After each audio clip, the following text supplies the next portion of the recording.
Bienvenido a la llave de los misterios. Entra, acompáñanos.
Bueno, muchachos, amigos de la sala de la llave de los misterios, me gustaría saludarlos a todos, buenas noches.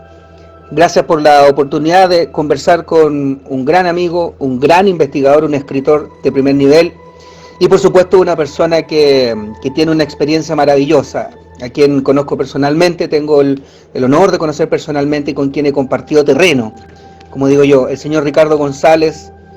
Ricardo es una persona con una trayectoria impresionante, con una capacidad de conversar con todas las personas que se le acercan. Sé que la amabilidad de él lo antecede, pero a mí me gustaría que él mismo nos contara, a todos los que ustedes no han tenido la suerte de conocer a Ricardo, que él mismo nos dijera: Ricardo, a ver si nos puedes decir quién es Ricardo González desde tu punto de vista y qué es lo que te antecede como historia que es tan interesante. Cambio. Gracias por tus palabras, Pablo. Ricardo nació hace 46 años en Lima.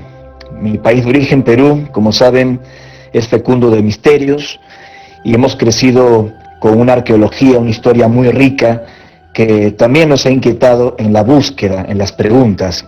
Tal vez por ello, algunos lugares que hemos visitado inicialmente en el Perú, tratando de investigar el fenómeno de los no identificados, han estado relacionados con misterios, como digo, arqueológicos bastante antiguos. Es donde más he orientado mi investigación. No exactamente a la casuística ovni como tal, sino a la investigación de lo que yo llamo lugares de contacto, zonas calientes, donde estos fenómenos se han venido reportando.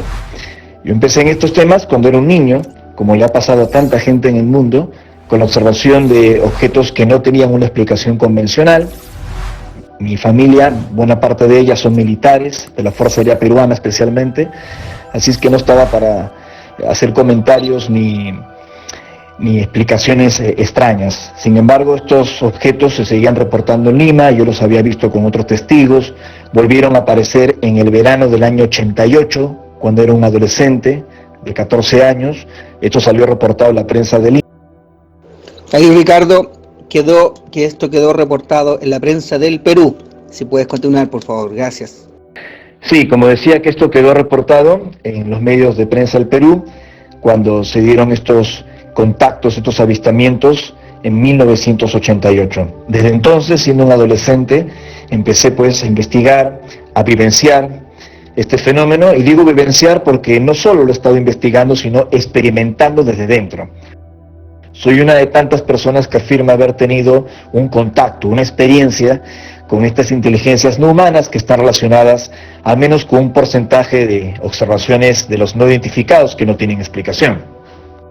Sí, perfecto. Me parece muy interesante. A mí me consta porque en realidad en los años, el año 2012 fue la primera vez que me tocó conocer tu caso. a través de la web en primera instancia y luego en el 2014 en persona. Me consta que llevas muchos años siguiendo este tema, donde muchas personas han ido coincidiendo con lo que a ti te pasó. ¿Cómo podrías tú contarles a estas personas, incentivarlas a entusiasmarlos? Yo creo que eso es una palabra, a que cuenten cosas que tú mismo estás dándote cuenta y que lo comentas, que le pasa a mucha gente. Podríamos escribir varios libros de historias de ovnis si es que la gente se atreviera a contar. ¿Tú podrías darle algunos tips, algunas claves, cómo poder salir de ese anonimato sin el miedo o sin el temor que siempre los invade a la gente cuando sufren estas experiencias? Cambio. No ha sido nada sencillo. Lo he comentado siempre en entrevistas y en presentaciones públicas, que yo vengo de una familia normal, de clase media, típica conservadora de Lima. Estudié en los Hermanos Maristas, un colegio católico. Luego seguí estudios de mercadotecnia y esto hizo que me contratase en un laboratorio internacional como representante. Y al aparecer en los medios de comunicación, en la televisión del Perú, hablando sobre mi experiencia de contacto, me despidieron, a pesar que había sido distinguido como un buen representante de esta firma internacional. Yo tenía un futuro, digamos, bastante encaminado en ese mundo empresarial, en donde yo me estaba moviendo, pero al exponerme públicamente, como digo, con el fenómeno OVNI, esto me complicó y me echaron del trabajo. Por eso decidí dedicarme a tiempo completo. No creo que todos tienen que seguir el camino que me ocurrió a mí u otras personas que estamos dedicados a la divulgación completa, pero creo que sí es positivo hacerse cargo de la verdad. Si uno vivió algo inexplicable, tratar de entenderlo, tratar de investigarlo y no tener temor al escarnio ridículo y compartir esta verdad, porque no podemos tapar el sol con un dedo. Ese sería mi consejo, investigar. Ahí escuchamos que te llegó un mensaje, Ricardo, no hay problema. Es decir, investigar, que eso es una muy buena idea, buscar. ¿Qué es lo que me pasa a mí? Yo creo que a muchos. Y bueno, mojarse los zapatos, ese es un término que te he escuchado varias veces, que a Juan José Benítez me tocó escuchárselo y coincidimos varios, que hay que salir de la zona de confort, del ordenador, del computador, del PC, y luego salir a encontrar aquello que es tan escurridizo. ¿Tú nos podrías contar esa experiencia tuya cuando estuviste en la televisión de Estados Unidos frente a psiquiatras, creo, a personas del Vaticano que hacían exorcismo y que fue muy muy comentado, pero a la vez un choque tremendo para alguien con una... Aquí volvemos. Hubo un poco de interrupción. Te decía, Ricardo, que si nos puedes compartir la experiencia en la televisión norteamericana, cuando te tocó encontrarte con psiquiatras, con un sacerdote del Vaticano que te querían exorcizar en base al relato de tu experiencia. Ya nos comentaste que fuiste incluso despedido de tu trabajo. ¿Nos puedes contar cómo fue ese choque para ti? Cambio. Bueno, en realidad, al exponerme, fui invitado a diferentes congresos, conferencias, entrevistas en medios de comunicación, en donde he debatido con periodistas escépticos, con físicos nucleares. Ricardo, llegamos hasta físicos nucleares. Cambio. Sí, perdón, se cortó. Decía que estuve en muchos medios de comunicación debatiendo con científicos, con periodistas escépticos, con todo tipo de personajes y también con un exorcista vinculado al Vaticano, como el padre José Antonio Fortea, español. Esa entrevista sucedió en el show de Cristina Saralegui en Miami. Estamos hablando de un show de televisión que en su día lo veían más de 100 millones de personas. Continúo en el siguiente audio, cambio. Perfecto, te escuchamos. Continúa, por favor. Cambio. Y en esas entrevistas nunca tuve aprensión en compartir mi testimonio. Me parece bien que se hagan preguntas, que se analicen las personas, porque el tema del contactismo es muy resbaladizo. Es como si viene alguien a venderte un auto usado. Inmediatamente no lo compras, miras el motor, miras en qué estado se encuentra el coche. Y está bien que una persona dude del testimonio de un testigo de contacto. Así es que yo participé de esos debates, pero también noté que había cierto prejuicio, sobre todo desde la religión, cuando el sacerdote pensaba que las voces que había escuchado, los supuestos mensajes telepáticos, las apariciones de estos objetos que habían sido anunciadas por estos referidos mensajes, que eran como una acechanza de la oscuridad, de demonios y de cosas muy vinculadas con la religión.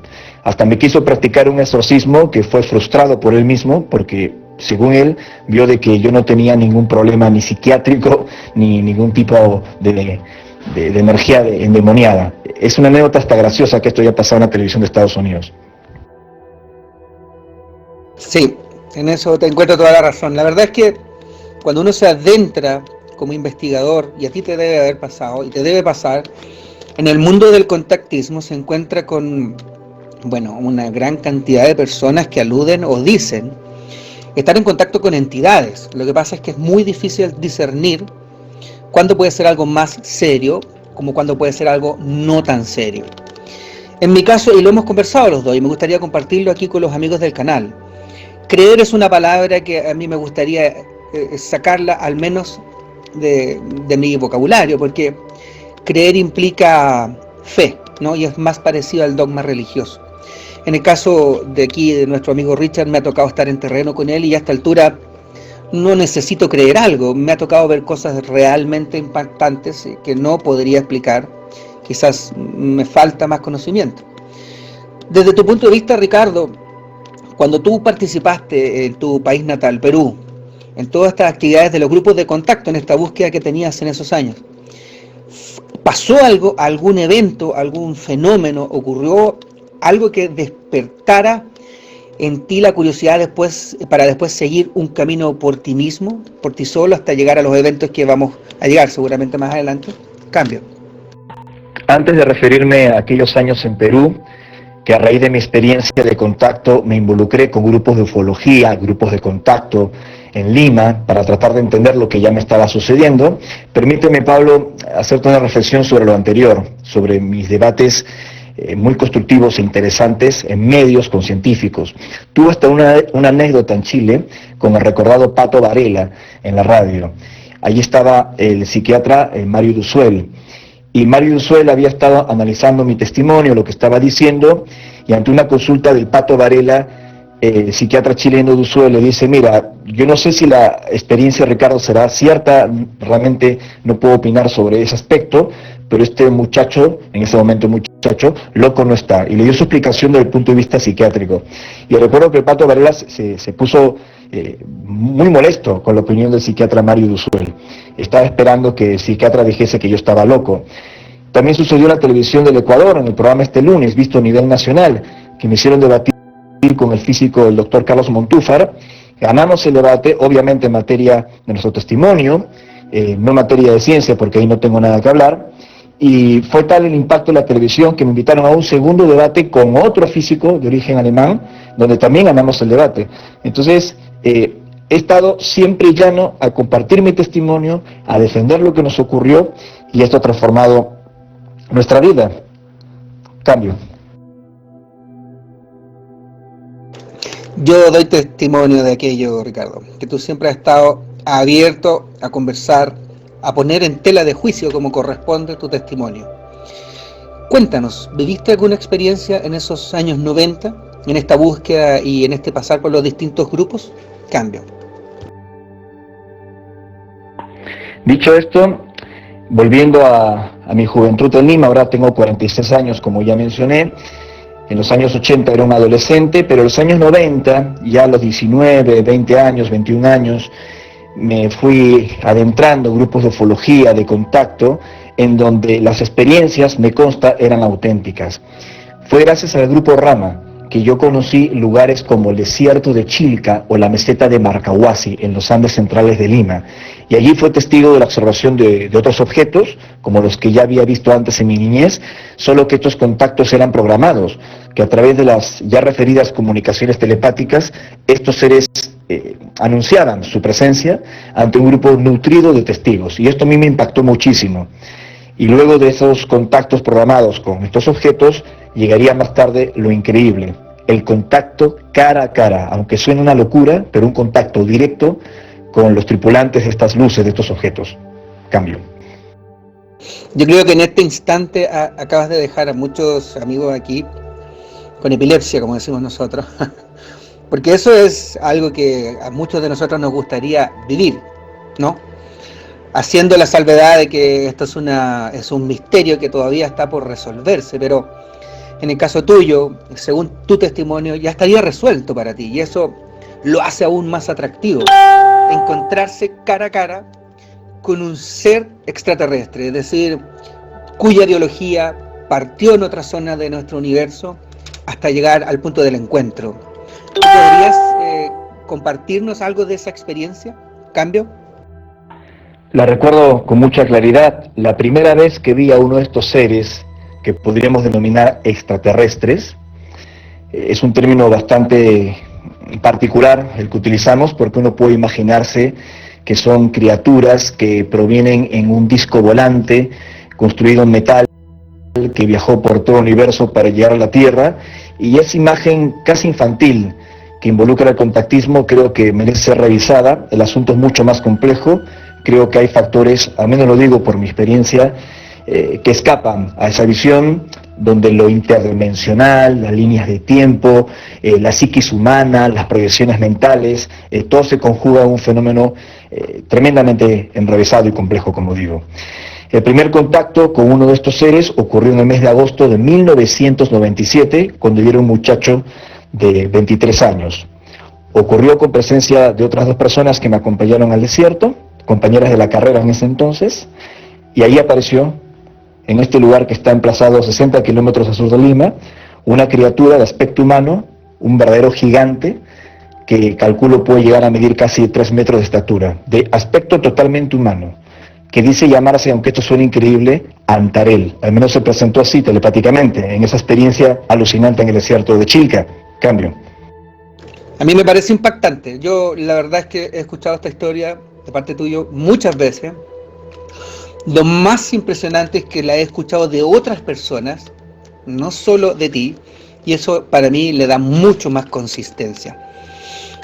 Luego me gustaría que nos compartieras, y yo sé porque leí tu libro, El interior de una nave extraterrestre, me gustaría que nos compartieras ya detalles, cuando alguien piensa en encontrarse por primera vez con un extraterrestre o con un grupo extraterrestre y su cultura, también piensa cómo funciona su tecnología, cómo lo hacen, vienen de otra dimensión, han viajado en el tiempo y espacio. ¿Nos puedes compartir algo de esas aprehensiones o de esos detalles que tú viste? Cambio. Está claro que cuando uno enfrenta este tipo de experiencias no es nada sencillo. Hay muchas emociones que aparecen, que surgen. Las personas que estaban conmigo tuvieron mucho temor, tuvieron mucho miedo, y yo también, que fui quien se acercó a este ser.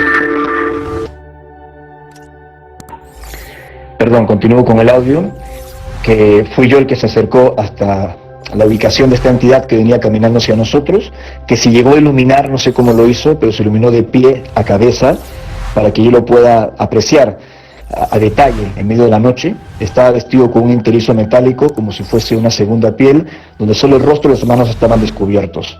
Me pidió que le acompañase para vivir una experiencia más cercana, pero en ese momento yo no pude, era un manojo de nervios, y me dijo que cuando siempre mentalmente estuviese más calmo, más tranquilo, habría una nueva oportunidad en el futuro. Cambio. Eso es impactante, es tremendo. Yo me imagino, yo que soy seguidor, y muchos de mis amigos acá, que está Guillermo, Extremo Sur, Vía Axel, y a todos, a Pablo. Bueno, nos encantaría desde el pensamiento, ¿no? En la comodidad de nuestra casa, tener una experiencia quizás así. La mayoría de nosotros estamos seguramente en la búsqueda de eso. Pero enfrentarse en tiempo real a esta experiencia debe ser algo sobrecogedor. Me imagino que es abrumador, me imagino que incluso en tu caso que te venías preparando, tengo entendido, no fuiste capaz de completar esa experiencia. Tengo también entendido que lo lograste en un tiempo posterior. ¿Nos podrías compartir un poco de aquello, por favor, Ricardo? Gracias. Cambio. Sí, obviamente que los contactos fueron evolucionando. Las primeras experiencias nos pillaron con los nervios de punta, no un miedo a algo hostil que nosotros sintiéramos o interpretáramos que nos fuera a lastimar, nos fuera a hacer daño, pero sí un miedo irrefrenable a lo desconocido. Estos contactos fueron evolucionando en el tiempo y los volvimos a ver a estos seres, no solo en el desierto de Chilca, sino también en otros lugares del mundo. Y en esos contactos hemos contado con otros testigos. Por ejemplo, podría mencionar un caso muy famoso como es el de Paola Harris, la ex asistente de campo del astrofísico J. Allen Hynek, el padre de la ufología, y Harry nos acompañó en contacto con un grupo de personas, cara a cara con el mismo ser que acabo de escribir, el que dice llamar Santarel, este gigante aspecto nórdico, en un encuentro programado en Mount Shasta, norte de California. Este contacto luego fue investigado por otro investigador muy reconocido, como es el canadiense Grant Cameron, famoso por haber logrado persuadir al vicepresidente Dick Cheney para que revele documentos vinculados con la Casa Blanca sobre el tema de los ovnis. Y Grant Cameron entrevistó por separado a todos los testigos sin encontrar contradicción alguna en el relato. Este contacto grupal con Antarel. Así que las experiencias han continuado y con testigos calificados. Cambio. Perfecto, Ricardo.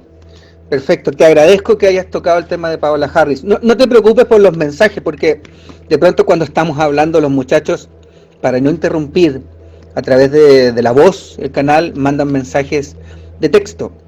Pero igual, bueno, se escucha y no te preocupes. Sí le pediría a los amigos que están acá que no envíen tantos, ¿no? Cuando Ricardo está exponiendo, porque se puede interrumpir la conversación. Me parece fantástico que hayas tocado el tema de Paola Harris. Para los amigos que no la conocen, Paola fue asistente, como dijiste tú, de Joseph Allen Hynek entre el 80 y el 86. Periodista de profesión, persona completamente escéptica hasta cierto momento. Pero cuando nuestro amigo aquí, Ricardo, la invita a tener esta experiencia, obviamente a ella le costó, hasta que se decidió, la tuvo y se enfrentó cara a cara con un ser extraterrestre, como bien dijo Ricardo, de aspecto humano, aspecto nórdico, muy grande físicamente, muy alto. Y lo más importante, que para todos nosotros vamos a entender el concepto, encuentro cercano del tercer tipo. Eso ya definitivamente no dejaría dudas, al menos para esta persona. Esta historia que estoy comentando y que Ricardo acaba de hacer mención, no la escuché siquiera solo de Ricardo, sino que también de Paola. Si tenemos la oportunidad en este canal la vamos a poder entrevistar en un tiempo más. Ricardo, ¿tú podrías contar desde tu punto de vista lo que ocurrió aquella noche en el 2014? Cambio. Sí, fue en 2014 en Monte Shasta. Fue una experiencia en una zona llamada Sandflat, una altiplanicie que está a más de 2.000 metros de altura, casi al pie de la mítica Shasta, como mencioné. Y allí Paola, con otro grupo de personas, éramos cerca de 12 personas en total, donde había una psicóloga y una antropóloga, había un médico cardiólogo, había un exmilitar norteamericano, etcétera, un grupo muy variopinto, y entre ellos Paola.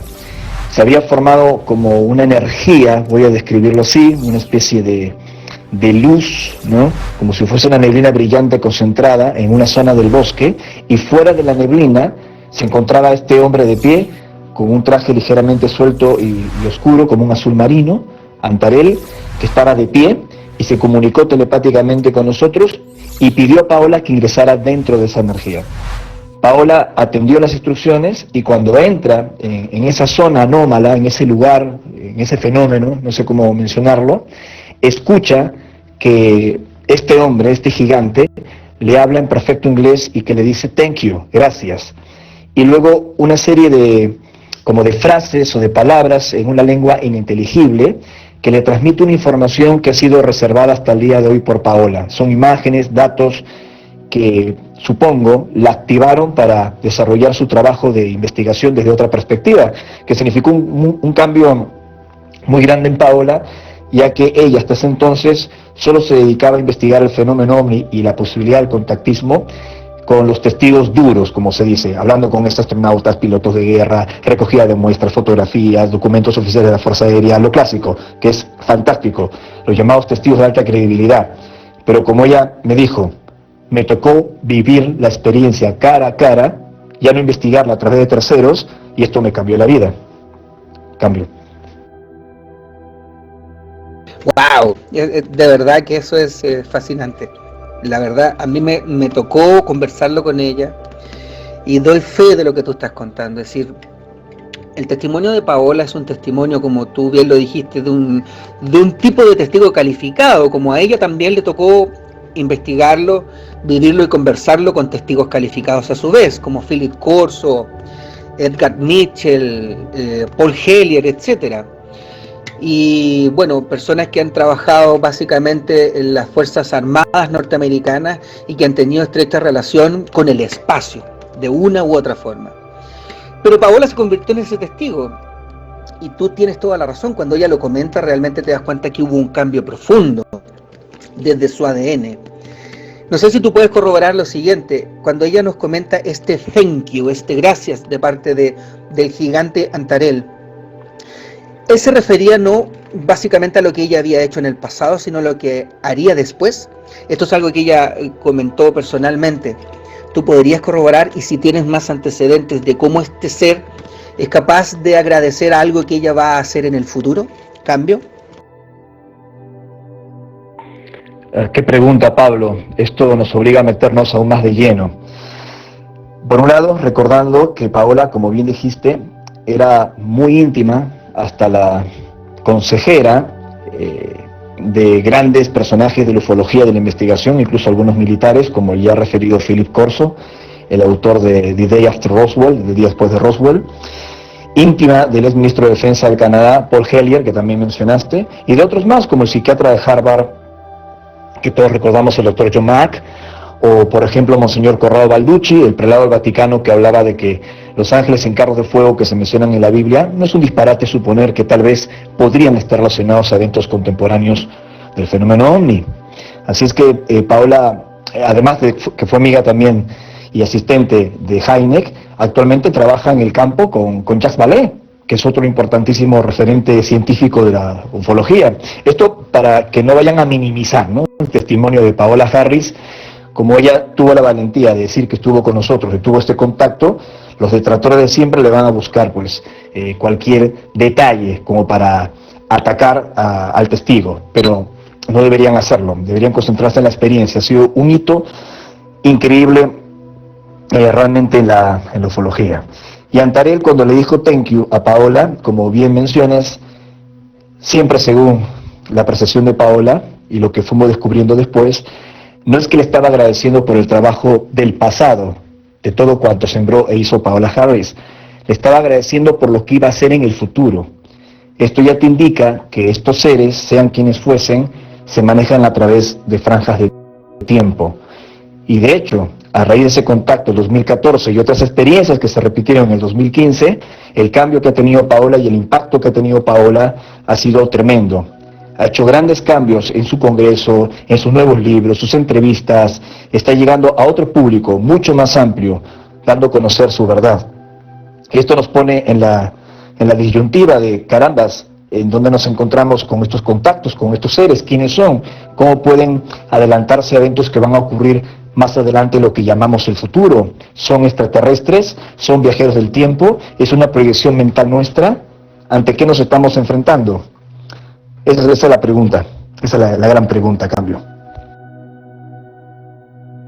Sí, claro que sí. Y realmente yo creo que eso nos debería transportar o incluso transformar internamente hacia una zona de nosotros que nos empuja hacia esto, donde las dudas primordiales, las preguntas más atávicas, primitivas, nos hacen buscar detrás de este fenómeno algo que nos pueda dar indicios de dónde venimos y hacia dónde vamos. Yo creo que eso es lo que estamos buscando en el fondo. ¿Cuáles son nuestros orígenes?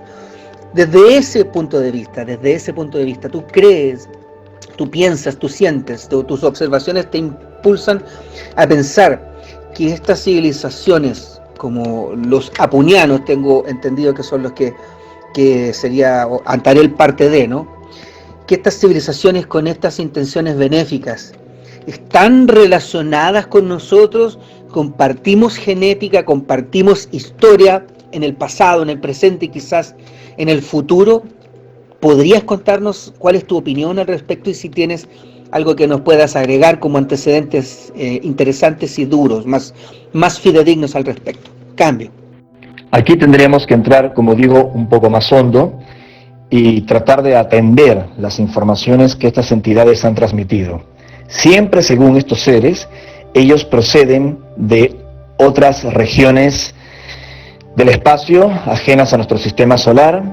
Antarel y el grupo de, entre comillas, extraterrestres del que forma parte, vendría del sistema estelar de Alpha Centauri. Como saben, ahí se encuentra un grupo de estrellas donde la más cercana a nuestro Sol es denominada Próxima Centauri, a unos 4,3 años luz de distancia.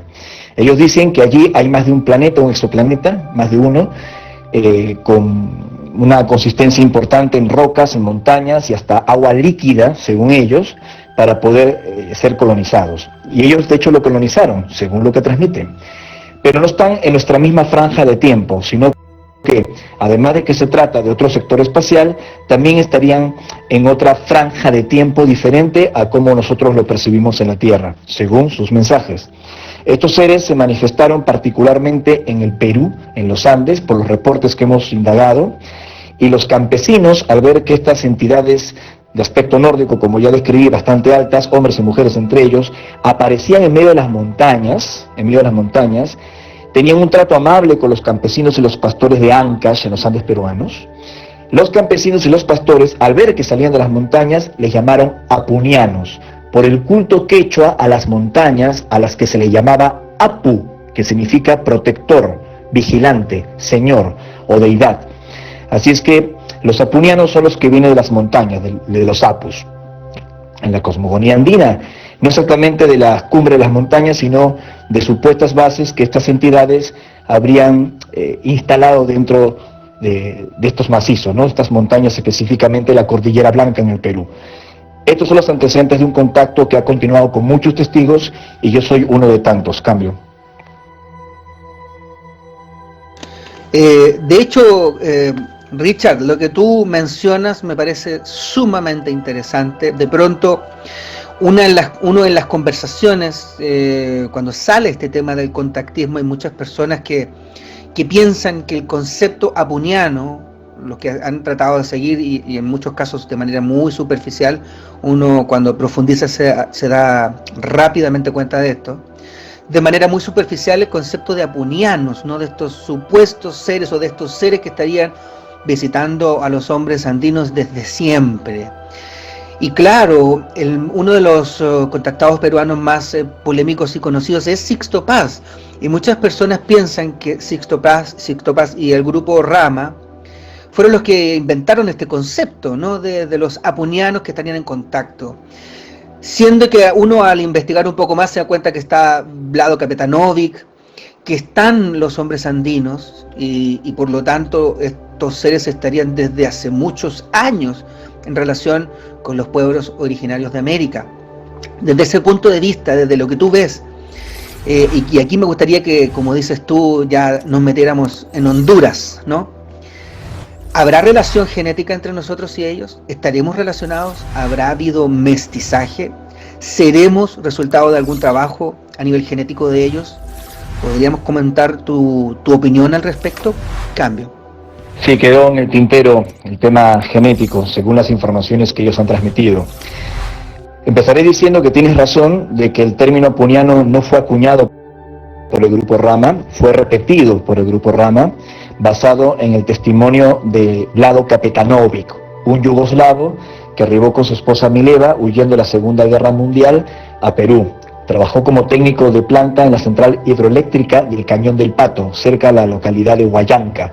Y en 1960 tuvo una experiencia con esos seres, y los vigilantes de la central hidroeléctrica, empleados de allí, los serenos, eran familiares de los campesinos que ya estaban en contacto con los extraterrestres, y fueron ellos los que iniciaron a Kapetanovic en esos contactos.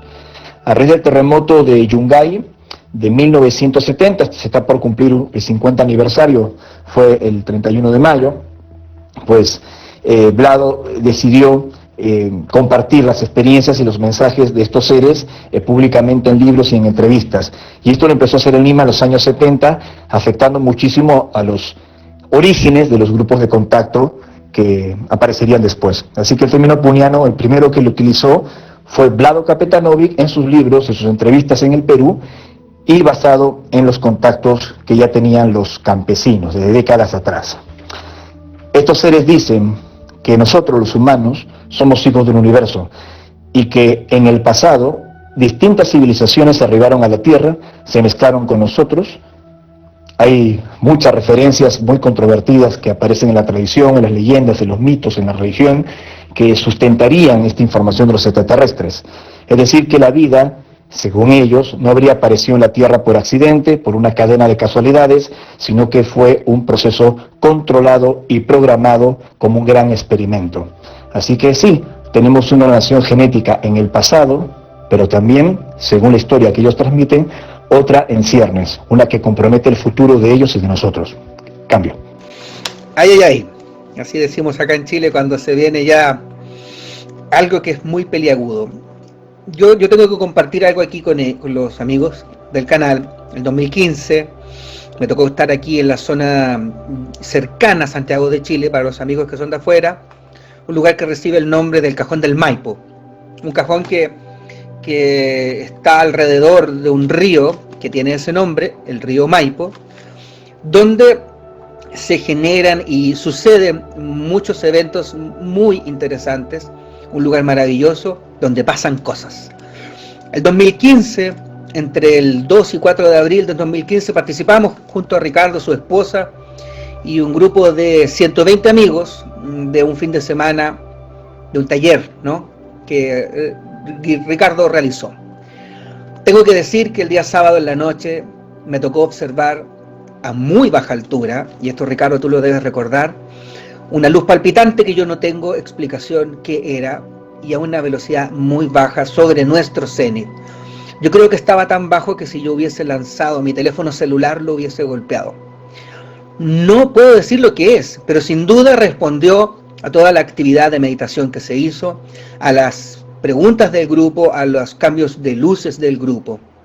Y esto ocurrió el 3-4 de abril del 2015, no me recuerdo el día exacto, pero una semana después tú nos contaste que justamente donde está el Cerro Huascarán, en Perú, tuviste un nuevo contacto donde estos seres te contaron algo muy interesante. ¿Tú lo podrías compartir con nosotros? ¿Cambio? Es correcto lo que estás haciendo. Esto se llama investigación de contexto. Yo había sido citado para el 12 de abril de ese año 2015 a la zona de Yungay. Es un pueblo que está en el valle, a más de 2.000 metros de altura, y tiene como alma tutelar el Nevado Huascarán, la montaña más alta del Perú, que alcanza casi los 6.768 metros, al menos la cumbre sur. Es una preciosidad esa montaña. Y días antes habíamos estado en Chile, en este seminario en el campo que realizamos en el Cajón del Maipo, y si bien es cierto, hemos tenido muchas salidas de campo con gente realmente maravillosa de Chile, ya sea en el sur o en Atacama, etcétera, los avistamientos, o sea, la manera como respondieron estos seres en Cajón del Maipo fue una de las más importantes que hemos tenido en Chile, porque estos objetos estaban volando muy bajo, y no solo los avistamientos, hubo también algunos fenómenos, entre comillas, de tiempo perdido, que involucró a un equipo con la televisión, que eso te lo dejo a ti si lo quieres comentar. Y luego de esa experiencia de Cajón del Maipo, como digo, pues fuimos a Yungay, y allí, en un contacto programado para el 12 de abril, marcado esa fecha por estos seres, me encontré cara a cara en la roca erguida de Ichipuna, que es un lugar sagrado, con una entidad que dice llamarse Ibica. El contacto fue a través de la piedra, como si yo hubiese sido absorbido por la piedra. A ver, no tengo ningún antecedente psiquiátrico, no estoy mal de la cabeza, no estoy inventando nada, sé cómo suena, pero es mi testimonio. Esa piedra se transformó, como si me hubiese engullido, como si hubiese cruzado un paso hacia otra realidad, como si hubiese sido proyectado a otro lugar. Un lugar blanco, brillante, que supuestamente era el interior de Huascarán, de la montaña que mencioné, donde estos seres tendrían una base. Allí habían 3 entidades, y la que estaba en el centro, frente a mi posición, yo completamente conmovido con la sorpresa, con este contacto con lo que estaba pasando, se presentó con el nombre de Ibica, una mujer joven, no más de 30 años, de 1,80 m y pico de estatura, una estatura más baja que la del gigante que describí minutos atrás, y ella me narró una historia increíble en esta experiencia que en el siguiente audio paso a comentar. Cambio. Ay, Ricardo, yo te agradezco que estés compartiendo esto con nosotros, porque sin duda es polémico, sin duda puede ser cuestionado. Pero ¿qué pasa si es así? Esto podría dar un rumbo muy interesante a nuestra humanidad, justo en momentos de convulsión, en momentos que estamos enfrentados a una pandemia no solo infecciosa, sino que una pandemia también económica, una pandemia moral, ética. Todos nuestros países están convulsionados desde antes, desde que irrumpiera el famoso SARS-CoV-2, conocido como coronavirus. Si nos pudieras contar lo que te decía esta entidad, Ivica, yo te agradezco que compartas estos detalles. Efectivamente, como tú bien dices, en aquella oportunidad a mí me tocaba participar de un programa de televisión de acá de Chile llamado Crónica Extraterrestre, y el conductor, fue a ver lo que había ocurrido con nosotros, lo que estaba pasando, trató de grabar algo, pero no pudo. Pero en ese proceso subieron a una zona que se llama Lagunillas, y de vuelta efectivamente avanzaron varios kilómetros sin darse cuenta cómo los avanzaron, y estamos hablando de unos 6 o 7 kilómetros. En eso él quedó muy intrigado que le haya ocurrido, y de hecho Freddy es bastante escéptico, pero bueno, en esta oportunidad le tocó vivir en carne propia. Hasta el día de hoy no se convence de lo que pasó. Si nos pudieras compartir lo que Ivica te muestra, te comparte y te indica, Richard. Cambio. Bien, prosigo.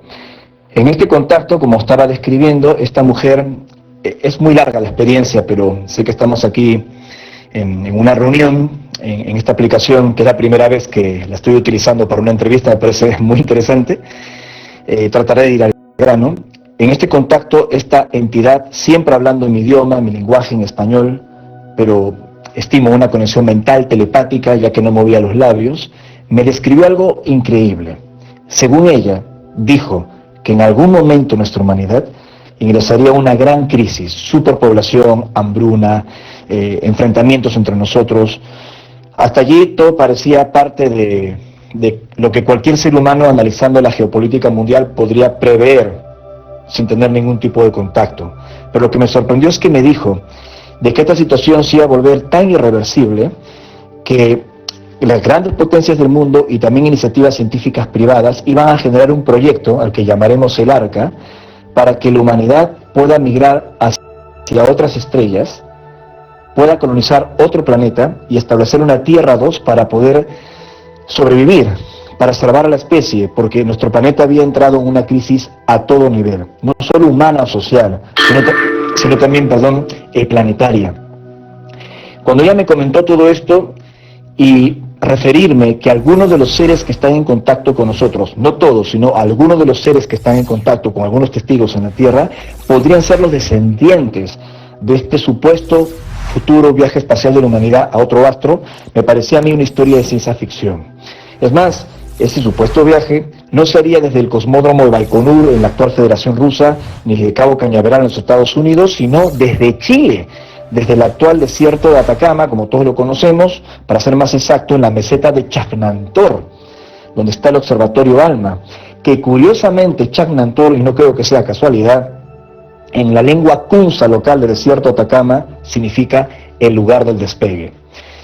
Cuando transmitió esta información la entidad que dice llamarse Ivica, o se presentó con ese nombre, yo dije, cuando comente esto, que es tan polémico ya el contacto en sí mismo, con esta información van a pensar que soy un embustero, que me he vuelto loco, que esto es obviamente imposible. Y esta mujer me dijo que aguardase, que los científicos más importantes de la Tierra iban a hablar al respecto de este viaje a Alpha Centauri. Y el 12 de abril de 2016, tal como ella lo había anunciado, cuando se cumplió un año de esta advertencia, de este contacto, que se había publicado en libros, se había traducido, estuvo en la televisión, en congresos, etc., Stephen Hawking, como todos recordamos, dio una conferencia de Nueva York anunciando de que la humanidad tenía que migrar hacia otros mundos, que teníamos que mirar hacia Alpha Centauri, y hasta llegó a decir que teníamos un plazo de 100 años para hacerlo.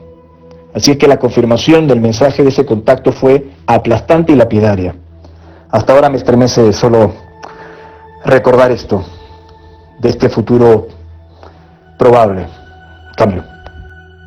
Wow, realmente cada vez que escucho esta historia, como tú dices, es impactante, porque todos podemos disentir, todos podemos estar completamente en desacuerdo o no, pero siempre existe la posibilidad de que esto sea así. Yo creo que cualquiera de nosotros que quiera acercarse a estos temas tiene que ir justamente sin juicios previos, ¿no?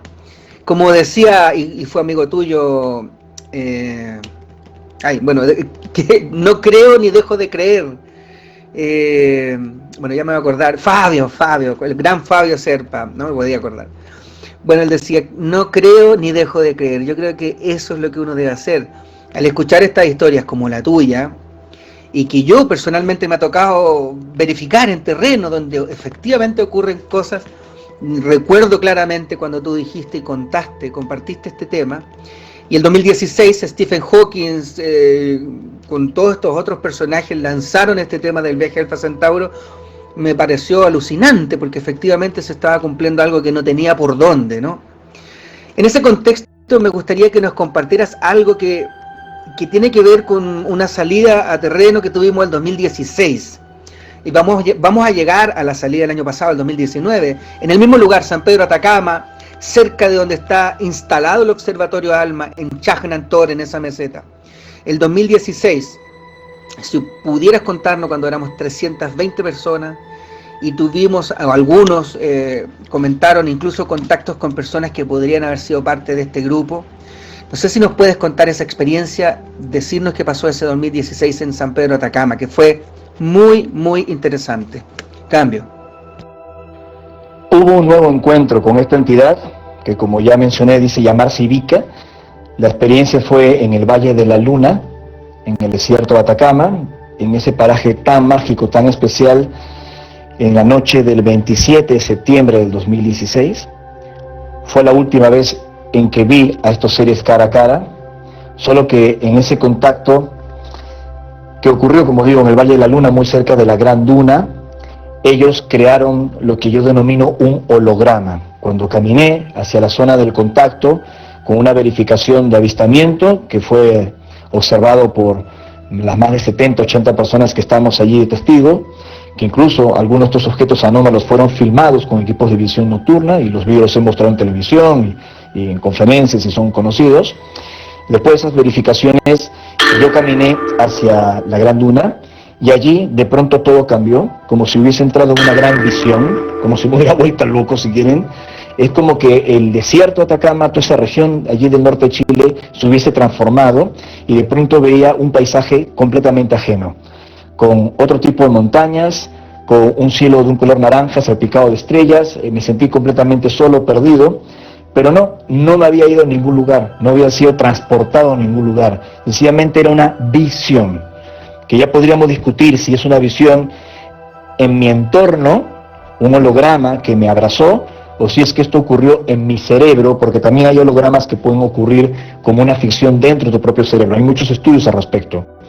Pero puedo describir lo que recuerdo, lo que me sucedió. Y en medio de eso viene caminando esta mujer, Ivica, sosteniendo una especie de cubo, que me pide que yo lo toque, y allí ingreso en una segunda visión. Esta mujer me hace como viajar mentalmente a los mundos de origen de otras civilizaciones extraterrestres, como si estuviese viendo una película, en donde me explicó la importancia de una búsqueda científica de ellos, que está relacionada a lo que denominan el ancestro común. Me hizo entender, o yo creo haber comprendido, que muchas de las criaturas que habitamos esta región del universo, que tenemos cabeza, tronco, extremidades y compartimos bases químicas similares, tenemos un ancestro común, una criatura cero, que está íntimamente vinculada con el agua y con estados desconocidos del agua. Esta información y todo lo que ella me transmitió fue parte del gran mensaje para entender por qué también algunas civilizaciones lejanas de otros mundos eligieron algunas regiones particulares de nuestra galaxia donde hay abundante agua, y aparentemente uno de esos enclaves sería la citada región estelar de Alfa Centauri. Esta experiencia nosotros la compartimos, la publicamos, y fue muy curioso que tiempo después de nuestra presentación en la Cámara de Comercio de Lima, contando este alucinante contacto en el Valle de la Luna, algunas prestigiosas revistas de orden científico, de mucho prestigio, como Nature, por ejemplo, estaban hablando de los estados del agua, y de otros temas que la extraterrestre había adelantado en el referido contacto. Fue la última vez que los vi. el 27 de septiembre en el Valle de la Luna del 2016. Cambio. Maravilloso, Richard. Te agradezco que hayas compartido eso con nosotros. Yo estuve hasta el 26 de septiembre en esa oportunidad. No tuve la posibilidad de estar para el 27 de septiembre del 2016. Sin embargo, y a ver si tú también lo puedes corroborar, el día sábado en la noche, no recuerdo exactamente si cae 25 o 26, hubo una gran meditación. Algunas personas incluso refirieron recibir comunicaciones de posibles cosmonautas del futuro desde la Tierra. Incluso un amigo de nosotros, Francisco Muñoz, sacó una foto hacia el vacío y, sorpresa, apareció un rostro que hasta el día de hoy nos preguntamos quién era. Podría haber sido cualquier otra persona de las que estaba ahí, pero el asunto es que ese rostro estaba a 3,16 metros de altura. Y bueno, ocurrieron cosas muy interesantes como la que tú comentas, como la que tú viviste, y creo que varias personas más fueron testigos de lo que ocurrió. Y bueno, lo que estoy comentando también, que eso fue a vista y paciencia de todo el mundo. Luego, saltando ya al 2017, 2018, que fueron años como de un proceso, se prepara, ¿no?, lo que ocurrió el año pasado, en el 2019, también en San Pedro de Atacama. ¿Nos podrías comentar qué cosas interesantes ocurren en este proceso 2017-2018? ¿Cambio? Bueno, estamos hablando de varios temas, es como un breve repaso de los contactos, experiencias, de cosas realmente increíbles que han sucedido. No estamos siendo totalmente justos porque solo es una pequeña aproximación. Requeriríamos muchos programas para tratar de describir todo cuanto pasó. Hay detalles que estamos dejando fuera, evidencias, muchos testimonios. De hecho, lo que estás comentando de la figura anómala de ese personaje que surge en el desierto, que fue fotografiado entre comillas fortuitamente, es otro episodio bastante interesante en Atacama 2016. Pasaron muchas cosas en ese tiempo, ¿no? Después incluso de Atacama, pero yendo directamente al último encuentro, en el 2019, había la posibilidad de una nueva entrevista con estos seres, pero las condiciones no fueron, a mi entender, las óptimas. Eso tiene que ver muchísimo con mi persona. Yo noté, y me hago completamente responsable, una gran expectativa en la gente que participó, gente maravillosa, con mucho compromiso, pero una gran expectativa, producto de todo lo que había sucedido antes, ¿no? A veces la gente piensa que yo soy como una patita de conejo, que donde voy aparecen los extraterrestres y se dan las experiencias, y al haber sido muy permisivo también de abrir estos encuentros de contacto a muchas personas, a veces hay gente que viene a ver ovnis, ¿no?, a ver qué fenómeno ocurre. Y trato de evitar que eso suceda, porque intento manejar estos temas con la mayor seriedad posible, porque me parecen que son muy serios, sobre todo estos contactos que hemos tenido. Que no todos han sido hologramas, los contactos han sido físicos, me refiero a la presencia de estos seres que han descendido y han estado con nosotros. Pero como bien lo dijo en su día Jacques Vallée, son como unos mandrakes cósmicos, ¿no?, que también generan visiones, hologramas, información. Ya mencioné que es un asunto muy complejo, donde lo extraterrestre como título queda corto a este fenómeno. Y bueno, en ese encuentro del 2019, también en el mes de septiembre, allí en Atacama, participaron muchos investigadores, entre ellos, con repetición, de Paola Harris, que también estuvo allí, Giorgio Piacenza, sociólogo ítalo-peruano, que fue asesor de la Fuerza Aérea Peruana en materia del fenómeno OVNI, Filippo Zarpa, la red ufológica italiana, que habían venido de Europa, el equipo de Rob Freeman, de Canadá. Y bueno, hubo una serie de fenómenos en el cielo. Uno de ellos fue marcado con hora y día exactos previamente, un contacto programado, fue filmado por el equipo de Freeman, fue estudiado, se descartó que haya sido pues un satélite geosíncrono, geoestacionario, un detalle técnico, una prueba de ese avistamiento. Y por si fuera poco, si bien no tuve una nueva entrevista con estos seres, me puso muy contento que el camarógrafo de Freeman, el señor Dan Berg, haya podido vivir una experiencia en representación de todos, de las más de 300 personas que estamos en el campamento. Y Dan Berg no estaba en estos temas, era solo un técnico, un camarógrafo que vino de Canadá a filmar parte de este encuentro como una contribución técnica para un documental que estábamos trabajando en ese momento proyectado para Netflix. Y bueno, este camarógrafo entró en una concentración de energía y una voz le habló en su idioma, en inglés, diciéndole tienes que estar preparado. Y cuando entró en esa energía tuvo una experiencia de tiempo perdido. Cuando salió recordó que se había encontrado con alguien con el tiempo y esto lo compartió públicamente. Hay algunas cosas que todavía no han salido a la luz, pero Dan Berg tuvo un encuentro cercano en el desierto de Atacama. Cambio. Yo doy fe total de lo que estás diciendo. Yo estaba ahí, tiene toda la razón, Richard nos está compartiendo, Ricardo nos está compartiendo algo que a mí me tocó observar. Como siempre digo, no hay que creer, pero tampoco dejar de creer, porque hay que mantenerse en el medio y que las pruebas, los eventos, los sucesos hablen por sí solos, ¿no? La prueba que necesita ser explicada ya no es tan prueba, ¿no? Y en este caso, al día siguiente, cuando el señor Dan Berg, como él bien dice, comienza a sentirse un poco preocupado si contar o no su historia, porque esto ocurre la noche anterior, Rob Freeman me pide a mí, tuve la suerte de servir de una especie de traductor en ese instante, y fuimos a hablar con él, junto con Paola Harris, todas personas de habla inglesa, y él no se sentía todavía entusiasmado de contar esta experiencia en la cual, como bien dice Ricardo, se ausenta, sigue unas luces, llega a un lugar, ve esta luz, la luz se va y él se devuelve y escucha la frase be prepared, es decir, está preparado, sé preparado, prepárate. No sabemos con qué finalidad, pero a él le cuesta mucho conversarla después de esto. Yo no sé si tú, Ricardo, cuando te toca hablar con él en el micrófono, yo estaba ahí, pudieras compartirnos más detalles de lo que él comenta en esa experiencia el año pasado en San Pedro de Atacama. Cambio.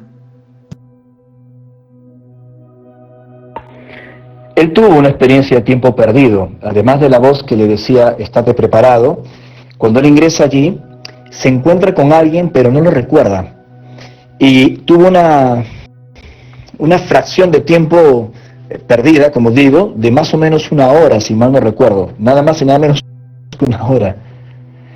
Y empezó a tener, posteriormente al encuentro, esto no lo dijo ante los micrófonos, solo contó el fenómeno del tiempo perdido, la voz mental, el fenómeno visual de la luz, que dicho sea de paso, esto hay que mencionarlo, no fue el único que lo vio. Otros investigadores, otros miembros del campamento vieron el mismo fenómeno, pero por alguna razón nadie se atrevió a entrar allí.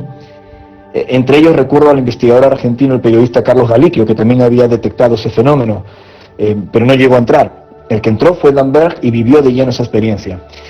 Lo que puedo decir off the record, a pesar de que estamos aquí con decenas de personas en esta conexión, pero bueno, Dan Berg está empezando a recordar cosas, no con detalles, es como si hubiera recibido una instrucción para hacer algo positivo con su vida en relación con este tema y esta información, tratar de contribuir desde la difusión, desde su parte técnica en lo que es los documentales, está con esa parte, ¿no?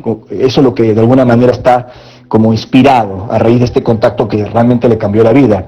Insisto, repito, que este hombre de Canadá no estaba en estos temas, vino contratado por un equipo de producción para un documental que estábamos filmando con Rob Freeman, y bueno, esto realmente fue extraordinario. Y me alegra que haya sido así, porque había cientos de personas con expectativas que yo tuvieron contacto. Ricardo, quedamos en que estaban muchos con expectativa de que tú tuvieras un contacto. Cambio. Sí, se cortó, perdón. Que había mucha expectativa. Te escuchamos, Ricardo, te escuchamos. Cambio. Sí, y decía que al final el contacto se dio con una persona humilde, que estaba ajena a estos temas, que vino a cubrir técnicamente un evento en Sudamérica, en Chile, un camarógrafo, y me alegra que estos seres hayan elegido a esta persona, por su humildad, por su simpleza y por su cero expectativa. Creo que fue una gran lección para todos nosotros. Cambio. Sí, en eso estoy totalmente de acuerdo contigo, porque en realidad todos los que participamos en ese evento estábamos muy expectantes, ¿no? Si se puede decir así, Me consta cuando este objeto luminoso viaja por el cielo y se estaciona sobre el campamento. Definitivamente no era satélite, definitivamente no era avión. Todas las aplicaciones mostraban justamente eso. Pero todos esperábamos casi la bajada de la nave, ¿no? Y eso es verdad. Y de pronto el personaje que estaba documentando esto, quien no había tenido ni la más mínima de las expectativas para que ocurriera algo, es el que vive la experiencia. Como que todos hubiésemos sido puestos ahí para esto. Lo encuentro muy interesante. Ricardo, mira, antes de abrir la sala, porque yo sé que hay muchas personas que quieren conversar contigo, llevamos 1 hora conversando. ¿Nos puedes contar qué es lo que viene? ¿Cuáles son los próximos eventos de Ricardo González? Sé que con tu esposa Sol tienen un hermoso proyecto musical llamado Mintaca. ¿Nos podrías contar todos estos otros pormenores de la vida de Ricardo y lo que viene de post pandemia, me imagino yo? Cambio. Oh, tantos proyectos, tantas cosas. Bueno, en este momento tan particular de nuestra humanidad, con estas pruebas que estamos enfrentando, con esta pandemia del miedo, como le denomino, no porque no exista el virus, claro que existe, creo que es un delirio ya negar la situación, pero creo de que hay una serie de elementos alrededor de esta circunstancia que enfrentamos que deben ser examinados desde la geopolítica, desde la guerra económica, desde muchos aspectos que, dejando atrás cualquier teoría alocada de conspiraciones, algo raro hay, y esto creo que todos lo sentimos, lo vemos, analizándolo con sentido común. Entre tanto, estoy aquí en mi casa de Capilla del Monte, estoy escribiendo un nuevo libro que se va a llamar Tierra 2, mi libro número 21, que lo está publicando la editorial Luciérnaga del Grupo Planeta, que lo presentaré en la Feria del Libro el próximo año, que tiene que ver con muchos de los temas que hemos tratado ahora en esta entrevista, algunos que traté en mis anteriores libros, pero que dejaron algunos temas en el tintero y para hacerles justicia están en esta nueva obra. En el caso del proyecto musical sin fines de lucro que tengo con mi esposa Sol, yo estudié también música con una pianista muy conocida de Lima, Concho Leví de Staff, y siempre quise dedicarme a la música y bueno, dentro de todo pude cumplir ese sueño, que mi esposa sea cantante de musicales en Argentina y que, bueno, luego de dejar el teatro y dejar todo ello en Buenos Aires y con giras en otros países incluso, desde México a la India, etcétera, haya puesto su talento en este proyecto que tenía y juntos creamos Mintaca. Ya hemos lanzado 6 discos, algunos con música cósmica, si se puede decir así, que están inspirados en estas experiencias, investigaciones, y otros incluso con música más moderna, ¿no? Con letras también vinculadas con estos temas. Y hemos tenido una, creo yo, acogida importante de la gente.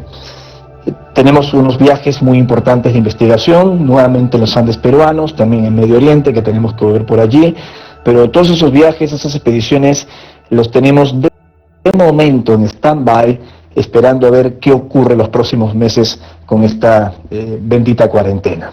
Cambio. Maravilloso, Ricardo. Yo te agradezco que compartas, bueno, conmigo. Considero que somos amigos. Espero que lo considere igual. Yo los quiero mucho a ustedes, a ti, a Sol, bueno, mi familia, a todos y a la familia tuya. Te agradezco que hayas dedicado estos minutos a atender mis consultas y ahora me gustaría abrir la sala, dejar un espacio libre para que nuestros amigos del canal La Llave de los Misterios hagan sus consultas. Les entrego entonces el pase ahí, muchachos. Gracias. ¿Qué tal? Buenas noches. Un saludo, Pablo, y saludo al invitado, a Ricardo, también. Acá, Beto, desde Santiago de Chile. Quisiera hacer una consulta, bueno, y agradecer también el tiempo que he tenido para compartir aquí en la sala. Bueno, yo, como seguidor de estos temas, como apasionado del mundo de la ufología, siempre he observado el mundo del contactismo con la reserva, ¿no es cierto?, de que ante afirmaciones, porque son afirmaciones siempre extraordinarias las que tienen los contactados, ¿no? O sea, experiencias de contacto que refieren a ver efectivamente extraterrestres o entidades que vienen de algún sitio. ¿Por qué no tenemos, en el caso tuyo, Ricardo, o en el de otros contactados, como el mismo Sixto Paz u otros más que están dentro de lo que yo denomino la fauna de la ufología, quiera uno o no, siempre está inserto este tema del contactismo, dentro de todos los tópicos que se tocan, ufológicamente hablando, algún elemento probatorio contundente, cosa que no quepa duda, porque hasta el momento hemos hablado de muchas experiencias, tanto personales en tu caso y a través de terceras personas que vivieron estas experiencias de contacto, que han ido a estas reuniones, ¿no es cierto?, en determinados lugares donde se hacen estos ejercicios de meditación y luego, bueno, algún tipo de experiencia. Pero ¿por qué esto no se replica en algún conurbano, en algún sitio céntrico en donde todo el mundo pueda observar? Porque estos seres tendrían esta cosa de filtro en donde hay que hacer todo un ejercicio, una previa en donde para poder lograr eso. ¿Por qué, por ejemplo, cuando se ha visto a estos seres no se les graba? ¿O por qué alguien cuando ingresa, ¿no es cierto?, a estas naves o cuando pasan a estos planos donde pueden ver esto, alguien no va con un celular y graba eso? No sé si hay algún impedimento de hacerlo o estos seres tienen alguna especie de mandato con esto. Lo pregunto de manera seria, no por querer hacer una caricatura de eso, eso, ¿por qué no tenemos algo contundente aparte de las experiencias que muchas de ellas supongo que vienen cargadas de buena fe? Esa es mi pregunta y gracias. Te agradezco mucho, Beto. Ciertamente el fenómeno ovni y su relación con la explicación extraterrestre, las experiencias que muchos afirmamos haber tenido, es un verdadero dolor de cabeza, no solo para quienes nos investigan, créeme amigo, también para nosotros. Te podrás imaginar que no es nada fácil aparecer en medios de comunicación y exponerte públicamente contando estas experiencias. Hay gente que te puede tomar por loco, por embustero, o incluso también caer en la adulación de ciertas personas que te ven como un enviado de los extraterrestres. Por esa razón yo me alejé de todo tipo de grupos relacionados con una visión casi religiosa de lo extraterrestre, e intento tratar de mantenerme en el camino del medio. Pero no puedo negar lo que me pasó, eso fue lo que sucedió. Pero sí puedo aclarar algunas cosas que creo oportunas. Por ejemplo, no es cierto que uno tiene que hacer prácticas de concentración, meditación y una serie de rituales místicos para que aparezcan estos seres, eso no es verdad. Una cosa es que algunos grupos hagamos prácticas de campo basadas en la concentración para calmarnos, relajarnos, para estar en un contexto mental adecuado ante las experiencias, pero no porque sea un abracadabra para que esto ocurra. Por otro lado, en el contactismo es muy difícil dar una prueba que satisfaga a los científicos. Yo he estado con científicos en Monte Shasta, ellos han sido testigos de todo esto, pero lamentablemente una fotografía, el testimonio de muchas personas, información que se cumple a través del tiempo, no encaja dentro de la verificación científica, a menos que puedan examinar en un laboratorio a uno de estos seres. Creo, si bien entiendo la pregunta y comparto esa reflexión, Beto, que hemos contribuido de alguna manera a darle seriedad al tema del contacto, porque no es el testimonio de una sola persona donde la gente le tiene que creer por resonancia, porque le cae simpático, porque sus palabras suenan convincentes. Hay muchísima gente involucrada, hay fotografías, hay filmaciones, hay informaciones que se han cumplido tras del tiempo, y no solo en lugares apartados. En el año 99 anunciamos con anticipación la más importante oleada OVNI que ocurrió en Lima. Fue filmada por Canal 4 América de Televisión, por Canal 2 Frecuencia Latina, por Canal 5 Panamericana de Televisión, y hasta la propia Fuerza Aérea Peruana me invitó a la conferencia de prensa hablando del tema. Así que creo que algo hemos contribuido, pero nunca va a ser suficiente, amigo. Con este tema nunca va a ser suficiente. Cambio. ¿Qué tal, gente? ¿Cómo les va?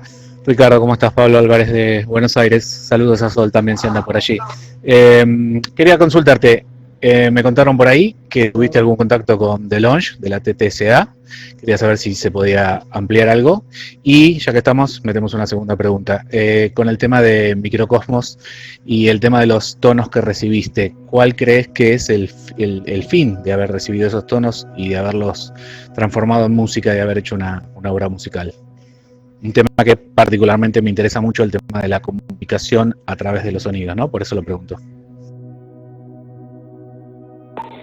¿Cómo estás, Pablo? Qué bueno saber de ti, cariños a ambos.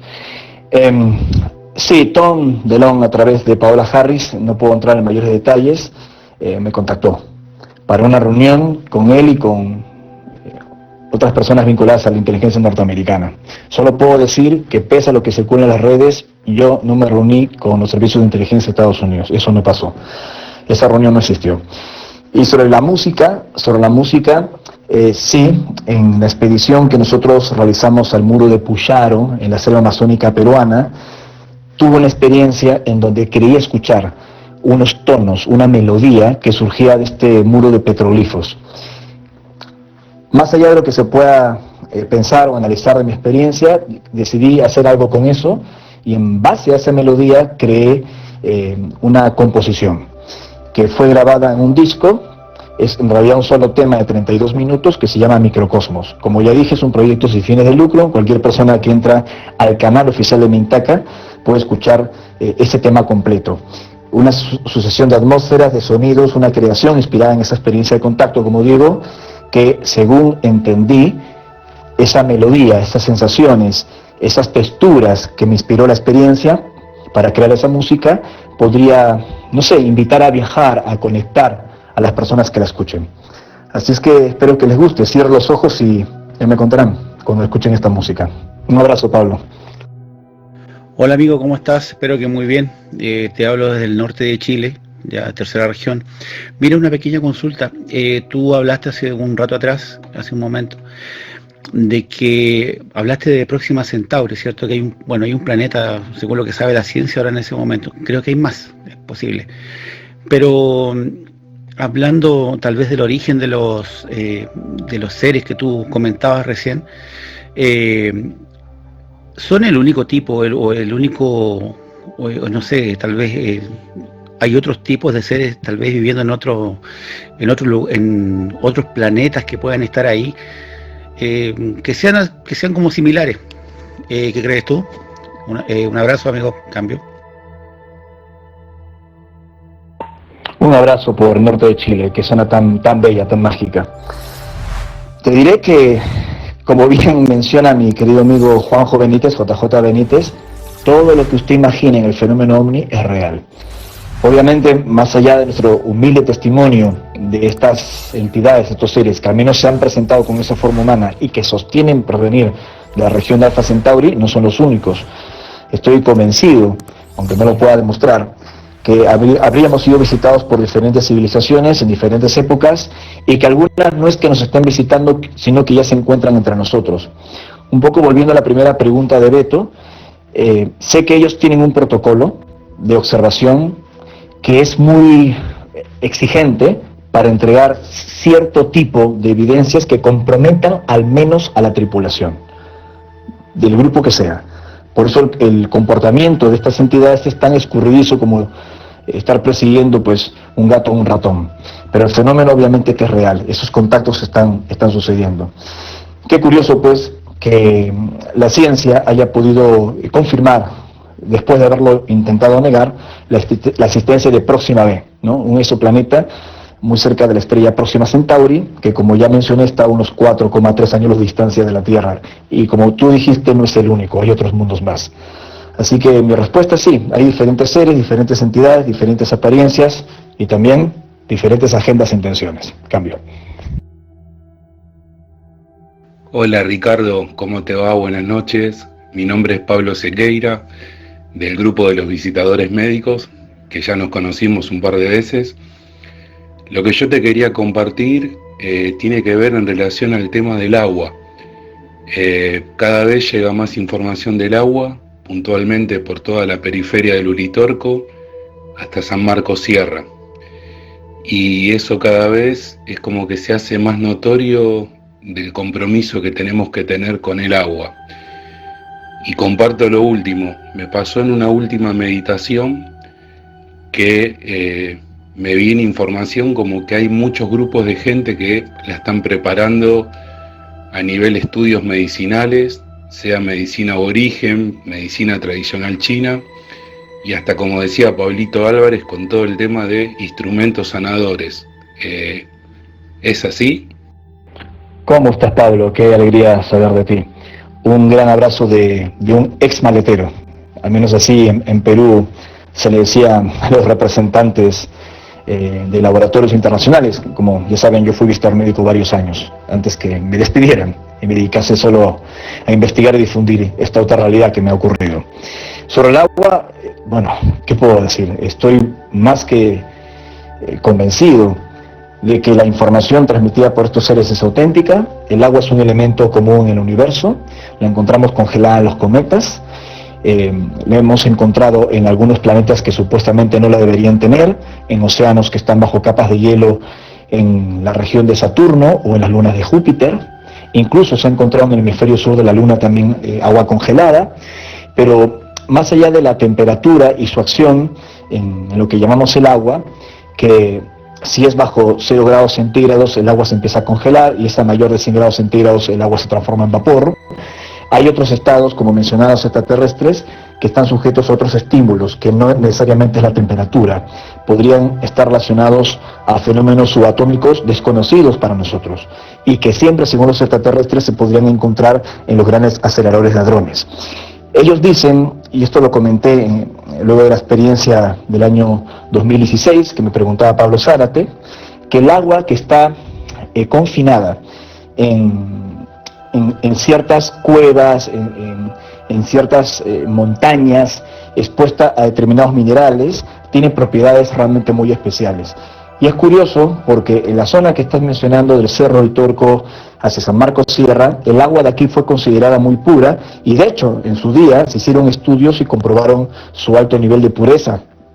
No estoy hablando que sea sanadora o no, eso ya entra en otro tipo de discusión, pero las tribus aborígenes, los pueblos originarios o como les queramos llamar, algo sabían de esto, no solo con el Uritorco, sino con otros lugares de contacto que también fueron mencionados por estos seres, y entre ellos podría citar otra vez el Huascarán o hasta Monte Shasta. Así que creo que hay un misterio en el agua y en algún momento lo vamos a entender. Creo que sí, la cosa va por ahí, Pablo. Un gran abrazo, cambio. ¿Qué tal, Ricardo? Saludos desde México.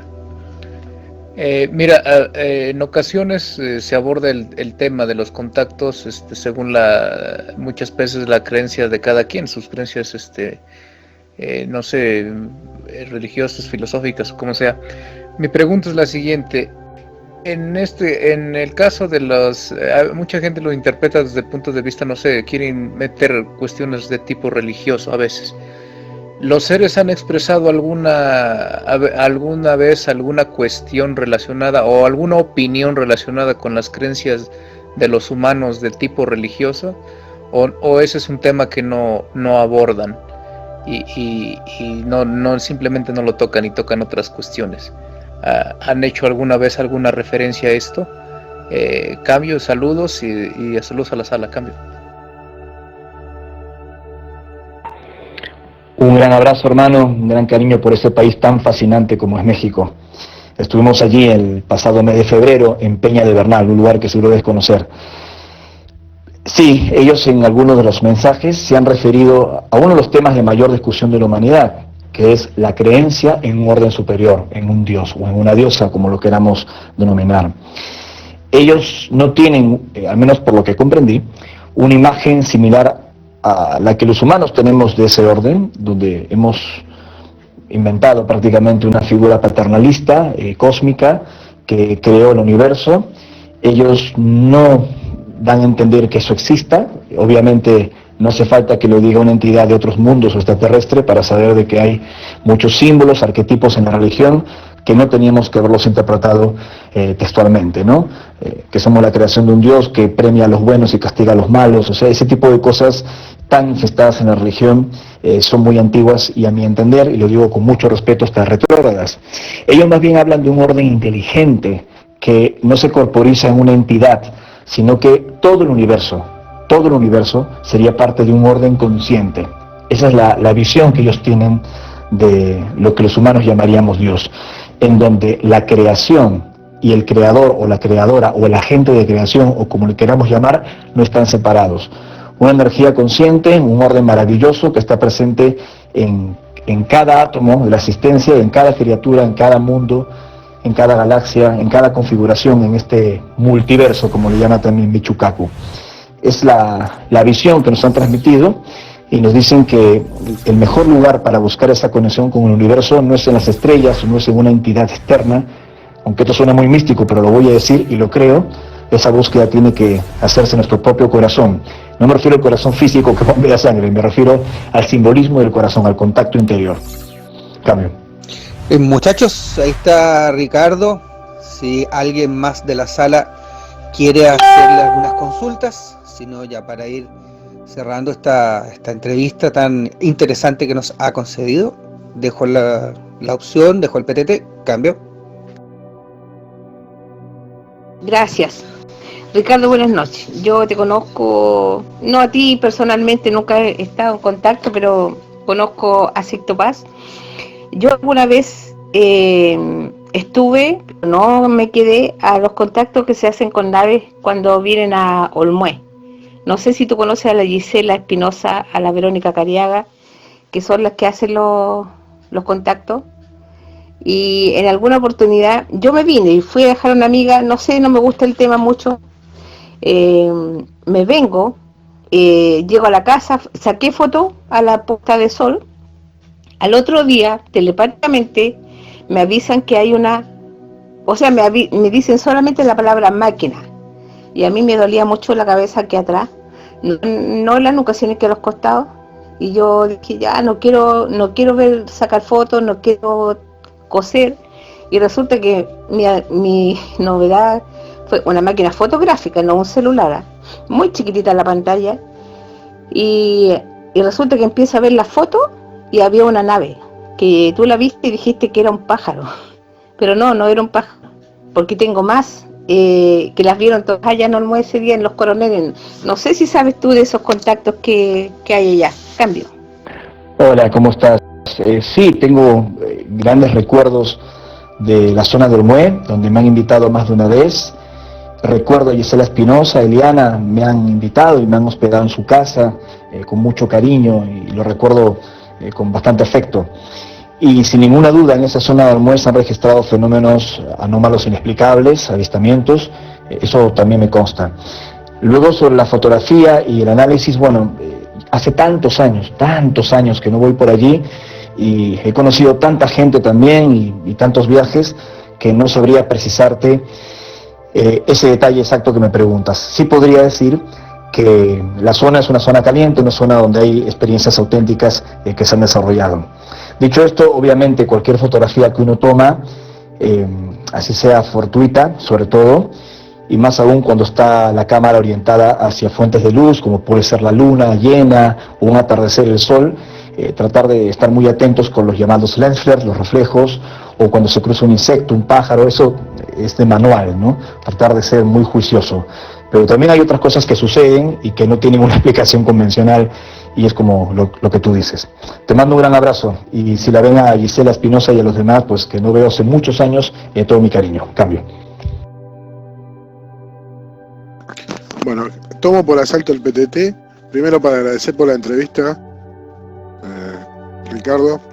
Mi nombre es Guillermo, soy de Buenos Aires, Argentina, y soy, digámoslo así, analista de imágenes fotográficas y de videos, ¿no? Y con Pablo Zárate tuvimos una muy linda charla. Pablo Zárate, Pablo Álvarez, está lleno de Pablos por acá. Sobre el tema del ser que aparece en la imagen, y yo soy muy crítico y no soy un escéptico, pero intento ser lo más imparcial posible en las imágenes. Y después de analizar la imagen esa que se capturó, yo le di el veredicto a Pablo, a los dos Pablo, que para mí no había ninguna duda que eso era un rostro humano. Lo que aparenta ser un rostro humano no será humano. Eso es un tema de harina de otro costal para discutir, pero que sí, efectivamente era eso y no era una pareidolia. De hecho, no uno, sino aparece más de uno, pero no importa. El más evidente era así. ¿A qué iba todo esto? Que muchos contactados hacían referencia a un tema dimensional o de un plano dimensional, ¿no? Y qué relación ves, disculpen porque está mi hijo ahí riéndose. Esta noticia, ¿no? Que se empezó a barajar mucho más fuerte la posibilidad y se hace hincapié que ya parte del fenómeno OVNI, en la parte investigativa, está mucho más orientado a que son fenómenos dimensionales y no físicos en un plano. Como que se empiezan a juntar los caminos entre lo que unos decían el lado más espiritual del fenómeno ufológico y el lado más racional o científico en el tema de investigación, ¿no? Como se empezaron a juntar ahora los caminos. Y bueno, vaya a saber cómo terminará esta historia. Qué interesante tu análisis, me encantaría conocer más detalles. Ciertamente, sea lo que se haya fotografiado allí, con Muñoz, en el desierto de Atacama, lo de pareidolia pues era bastante raro. Hay un rostro y qué curioso que aparezcan otros más. Sé que esa imagen fue analizada por varios especialistas y despertó mucha polémica porque efectivamente hay algo allí, y no solo que hay algo allí, sino que aparentemente aquello es bastante alto. Sobre lo otro, pues bueno, creo que el aspecto dimensional, el factor psíquico en los encuentros cercanos, ya lo han venido mencionando importantes investigadores desde la época de Carl Gustav Jung. Ustedes recordarán su famoso libro que escribió y trabajó a fines de los años 50 sobre cosas extrañas que se ven en los cielos, donde el propio Jung estaba convencido que el fenómeno OVNI era auténtico. Y Jung dijo que tal vez había un factor psíquico o hasta espiritual en torno a las experiencias. Siguiendo la línea de esta información del famoso médico, psiquiatra e investigador suizo, más tarde, Jacques Vallée, a quien ya mencioné, este informático teórico francés, un científico que se afincó en California, en Estados Unidos, uno de los padres de la ufología con el también referido Hynek, publicó en 1968 Pasaporte a Magonia. Magonia era como el reino ficticio que se hablaba en la época medieval en Francia, donde venían pues entidades voladoras y cosas así extrañas, como que había un factor psíquico dimensional donde un agente externo nos hacía creer en hadas, extraterrestres, apariciones marianas, lo que se nos ocurra, lo que ya atesora el folclore, pero que en realidad es como un agente externo. Y hoy en día diversos investigadores del tema OVNI están resucitando estas viejas teorías, como la teoría de la distorsión y otras más, que me parecen muy interesantes y que a mi juicio explica un porcentaje importante de los contactos, pero no todos. Es muy difícil poner en un corset todas las experiencias de contacto. Mi respuesta es que hay un factor dimensional, pero también hay un factor físico. Sería realmente una postura absurda suponer que somos las únicas criaturas físicas en este inmenso mar que es el universo. Cambio. Si me permiten, antes de que los amigos sigan preguntando, me gustaría sumar algo a la pregunta de Guille. Te saludo, Guille, ¿cómo estás? Somos varios Pablos aquí, efectivamente. Lo que ocurrió en el 2016 me tocó presenciarlo en primera persona y me encanta que tú también, como buen analista fotográfico, coincidas en que es un rostro. Nicolás Maestro, Antonio Chávez y Víctor Tolosa, que son investigadores de Chile con mucha experiencia en el análisis de imágenes, coinciden también indefectiblemente que es un rostro, no es una pareidolia. El origen de ese rostro es donde puede estar la discusión, si es uno de los participantes o es algo más. Pero lo que pone la lápida sobre este tema es la altura del rostro. Desde el tiro de cámara y la distancia en que podría estar ese rostro, está a 3,16 metros de altura. Y la verdad es que en esa reunión no había nadie tan alto. Cambio. Dejo la sala para los amigos, ahí si quieren seguir consultando a Ricardo. Cambio. Pablo, ahí te dejaron una pregunta por escrito, para que se la leas a Ricardo. Ok, vamos a revisar lo que dice acá. Te preguntan, Ricardo, vamos a verla, aquí dice, ¿crees que es posible que razas extraterrestres puedan estar usando tecnologías para presentarse en forma de fantasmas? ¿Qué raza o razas puedan estar utilizando estos medios? Muchas gracias. Lo ignoro. Lo que sí puedo decir es que más allá de la tecnología que pudiesen tener estos presuntos seres, cuando digo presunto no es porque no esté convencido del contacto, sino que trato de ser cuidadoso en mis palabras por la audiencia que me está escuchando. Creo que más allá de la tecnología, ellos tienen facultades, no sé cómo expresarlo, como facultades, habilidades psíquicas, donde pueden ser interpretados como un fenómeno espiritual. Estoy convencido, y esto lo hablé en su día con un querido investigador, el rosarino Néstor Barlanda, psiquiatra de la Universidad de Rosario, que hay un vínculo entre un medium, un chamán y un contactado. Las experiencias se tocan, la psiquis araña una realidad que comparte algunos aspectos, sea una entidad extraterrestre, una entidad espiritual o una entidad de la naturaleza.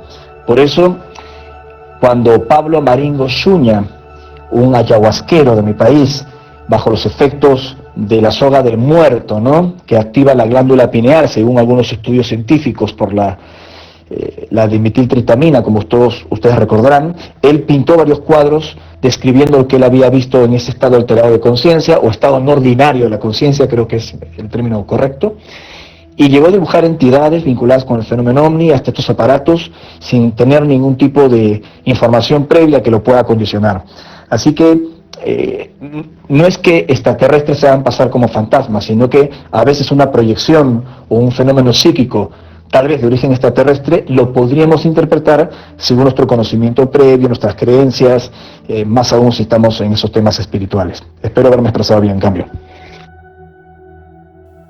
Perdón, Ricardo, antes de despedirme yo, y te quería decir que cuando tengas esa charla con Tom DeLonge, vas a escuchar mucho del tema dimensionales y seres dimensionales, nada más. Me gustaría ser mosca para estar en esa charla, pero bueno, si en otra oportunidad algo podés contarnos de esa charla, estaría muy interesante que lo vengas a compartir. Te agradezco nuevamente y ya me quedo a la escucha. Gracias. Ricardo, una última pregunta. ¿Tú tienes algún conocimiento o conocimientos de que existan agrupaciones o existan comunidades, algún tipo de comunidades en los Andes por lo menos, ya, que tengan contacto con ellos, con los seres de los Andes? ¿Sabes tú, tienes alguna noticia de ello, no? Bueno, varias cosas para comentar. Sobre lo de Tom, sin herir ningún pacto, lo que sí puedo decir, no me reunió con él aún, y esa invitación quedó un poco ya atrás, a la que ya hice referencia, pero tenemos varios amigos en común y algunos muy importantes vinculados al gobierno de Estados Unidos, con los que yo no he tenido un contacto directo, pero solo puedo decir que tengo información. Y es correcto, esto sí lo puedo decir, es correcto que el tema ovni, desde el punto de vista físico, las inteligencias no humanas, desde la hipótesis extraterrestre, está en un segundo plano. Lo que a ellos les interesa es el factor interdimensional, las puertas, los lugares, los vórtices, porque también es algo que nos podría beneficiar a nosotros. Hasta ahí yo lo podría dejar. Y sobre la otra pregunta de los pueblos en contacto con estas entidades en lugares secretos de los Andes, absolutamente, y no solo en el Perú, sino en todos los países andinos. De hecho, tenemos hasta la ubicación aproximada de estas comunidades que están prácticamente aisladas de lo que llamamos civilización, que han mantenido o mantienen todavía algún tipo de vínculo de contacto. Las que hemos podido localizar son comunidades que tuvieron en el pasado contacto, y hemos entrevistado a los hijos o a los nietos de los protagonistas que ya fallecieron. Pero los que aún mantienen algún tipo de contacto en la actualidad son comunidades que están cerradas. Entre ellas podría citar una comunidad secreta relacionada a los nativos queros en los Andes de Paucartambo, donde casi nadie puede llegar. Yo estuve en 2 expediciones en Queros y sé de lo que estoy hablando. Sí existen esos grupos. Cambio. Ricardo, otra consultita. ¿Tienes alguna opinión sobre friendship? Cambio.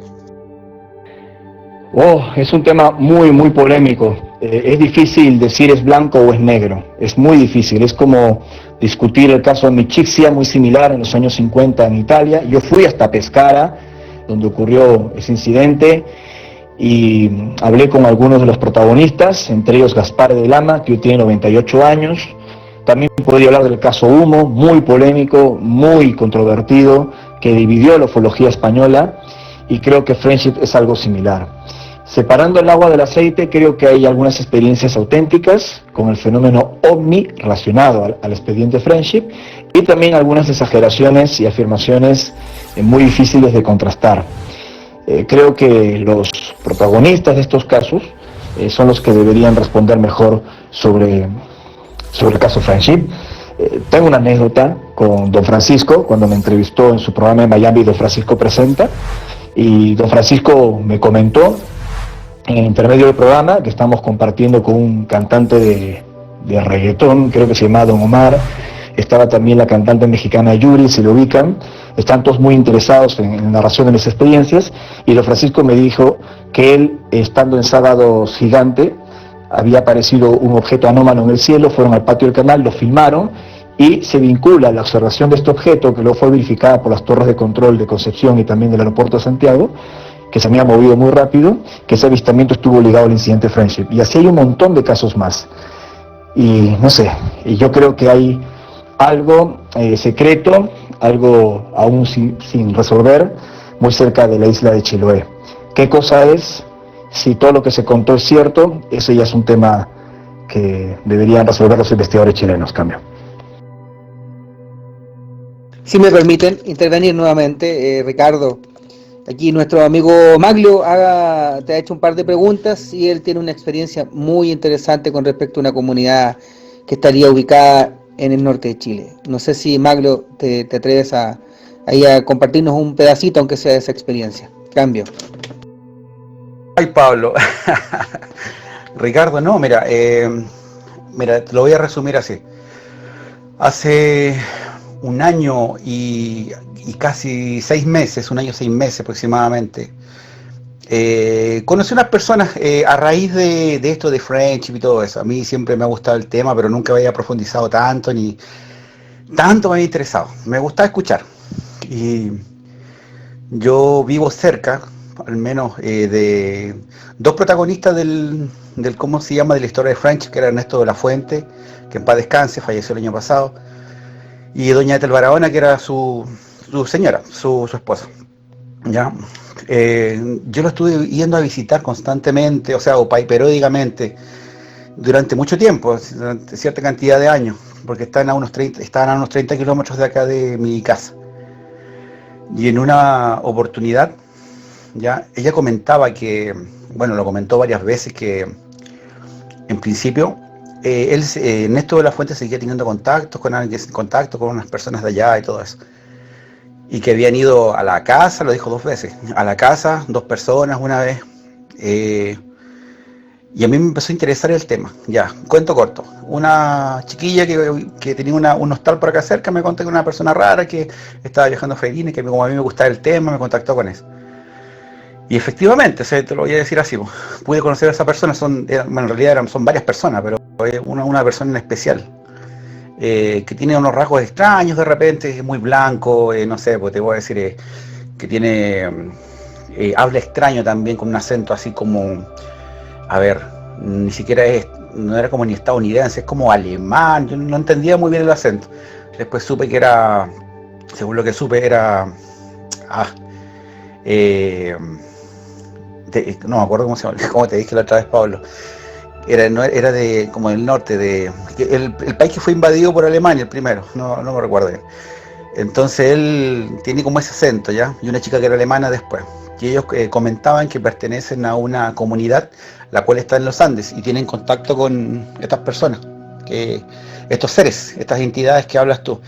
Mira, lo que yo jamás te había escuchado, Ricardo, jamás te había escuchado. Sí, Pablo me ha hablado de ti y todo, incluso tenía la intención de ir a Atacama la otra vez, pero por razones monetarias no se pudo. Pero ahora que te escuché, hay muchas cosas, te juro que hay muchas cosas que son muy similares a lo que me han contado estas personas. Son muy similares, muy calcadas, siendo que yo jamás te he escuchado a ti. Eso me parece curioso.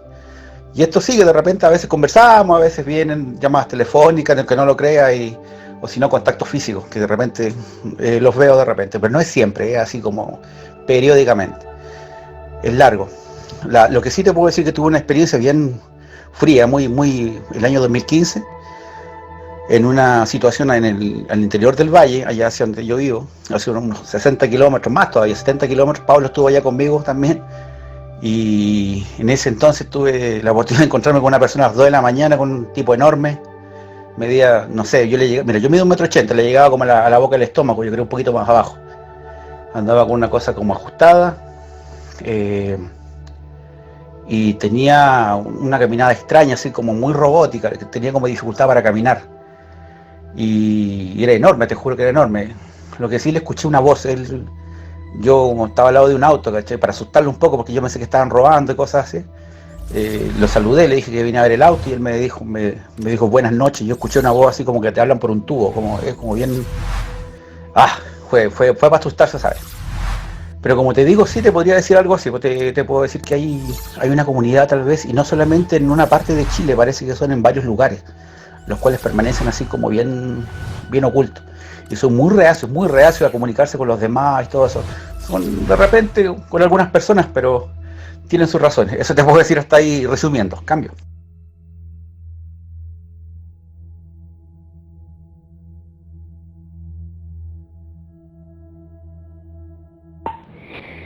Te agradezco mucho que compartas esa extraordinaria experiencia y la referencia a ese personaje polaco, entiendo, o lo otro que también describiste del gigante. ¿Qué te puedo decir? Supongo que con Pablo y otros investigadores chilenos tratarán de ahondar en ese asunto, pero tu testimonio es tan similar con otros tantos en el mundo, y es lo que más sorprende a los investigadores, que el fenómeno se entiende mejor a través de los testigos. Las evidencias nos entregan cierta calma mental, la fotografía, filmaciones o cualquier otro elemento que sea medible, verificable, para saber que es un fenómeno auténtico, pero lo que realmente le da sustancia a este fenómeno son los testimonios y el contraste de la información.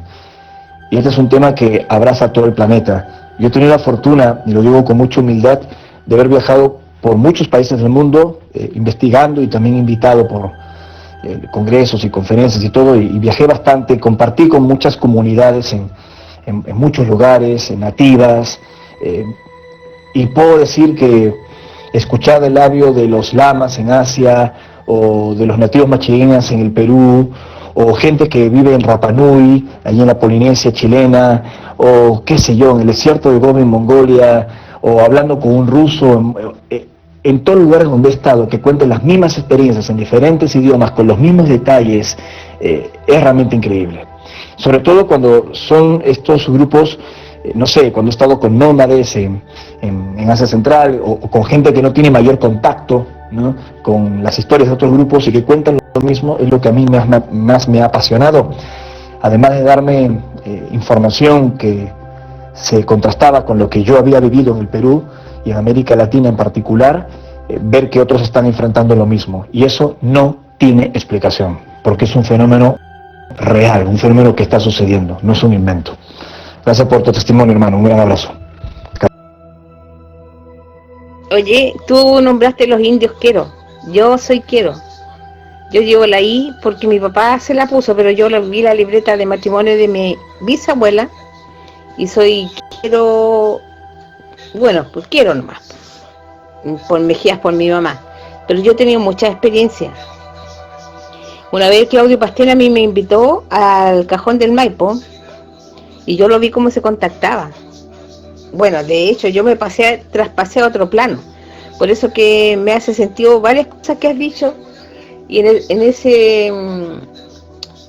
bueno, es largo de contar, pero voy a hacerlo corto nomás. Cuando yo me traspasé a otro plano, yo solamente vi a un ser de blanco con túnica, a Claudio Pastén y yo, estábamos los tres, pero yo, como digo siempre, no tenía cuerpo porque miraba para todos lados, veía todo lo que pensaban, lo que hablaban, y éramos 52 personas en el grupo. Pero también alguien hizo el alcance, ¿por qué no se filma? Porque en ese día todos andan con cámara, con máquina, te hablo del año 2000. Y se pidió, Claudio, me acuerdo bien que dijo que no quería que ese día se filmara. Yo no sabía lo que iba a pasar. Yo no tenía idea de lo que le pasaba a Claudio. Yo todavía no sabía de los contactos de él. Y ese día veo cuando el ser le pone a Claudio Pastén su tremenda mano, como de 30 centímetros, sobre su cabeza, y la mano izquierda eleva la palma hacia el cielo, que fueron las instrucciones que a mí me dieron antes de que me pasara eso. A mí igual telepáticamente me ha hablado muchas veces, y en esa oportunidad me dieron esas instrucciones, y ahí vi cómo se contactaba el Claudio, que toda la gente dice, oye, le entra en espíritu, no, el ser le pone la mano sobre su cabeza, y por eso sé que, no sé, holograma yo creo, porque yo, claro que yo casi me morí de la vibración, de lo que el corazón casi se me parte, o sea, es una cosa espantosa lo que me pasó, pero fuerte, fuertísimo, es pura energía. No sé si el ser estaba ahí o era una holografía. Cambio, pero soy Quiero. Qué interesante tu testimonio, tu experiencia, te agradezco por compartirlo. Somos muchas personas que hemos vivido cosas realmente, vamos a ponerlo entre comillas, inexplicables. Sobre el caso de los Queros, permítame comentar que es una gran historia que sugiero la investiguen. Como ustedes saben, en mi país, a raíz de la conquista española, un grupo de amautas, de maestros, de Quipucamayocs, bibliotecarios de información, habrían huido del Coricancha, el Templo de Oro del Sol. Estamos hablando a mediados del siglo XVI. Y habrían huido a través de caminos secretos de los Andes hacia la selva amazónica, el lugar donde nace el Sol, uno de los suyos, de los 4 suyos del Imperio del Sol, que es el antisuyo, que corresponde actualmente al Parque Nacional del Manú. En ese viaje hacia el Manú, hacia las selvas de Madre de Dios, donde se habría construido la mítica Paititi o El Dorado, en el trayecto un grupo de estos maestros queda para vigilar los caminos secretos que iban a Paititi. Esto fue en los Andes de Paucartambo, y estos nativos se quedaron allí hasta el día de hoy. Esa comunidad se llama Queros, siendo la principal Hatun Queros o Queros Grande. Hatun en quechua significa grande. Yo tuve la oportunidad de convivir con ellos en 2 expediciones y también están muy versados con el contacto con otras realidades. Tuve que llevar un traductor, mi quechua no es bueno, y además que ellos hablan un quechua muy antiguo. Más allá de que ahora circulan algunos personajes que se presentan como chamanes queros y hacen cursos, los auténticos queros, los de alto rango, ni siquiera bajan de las montañas, ni siquiera van al Cusco, a la plaza de armas ni al mercado.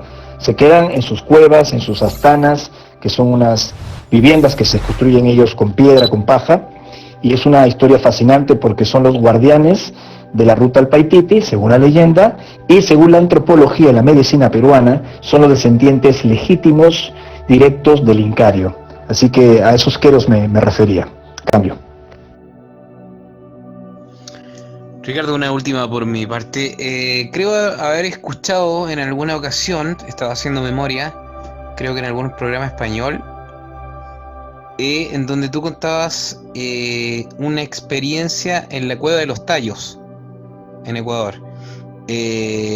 Incluso es más, creo que contabas que habías descendido a esta cueva y haber visto algún tipo de entidad. No sé si tú me puedes corroborar eso y nos puedas contar un poquito. Cambio.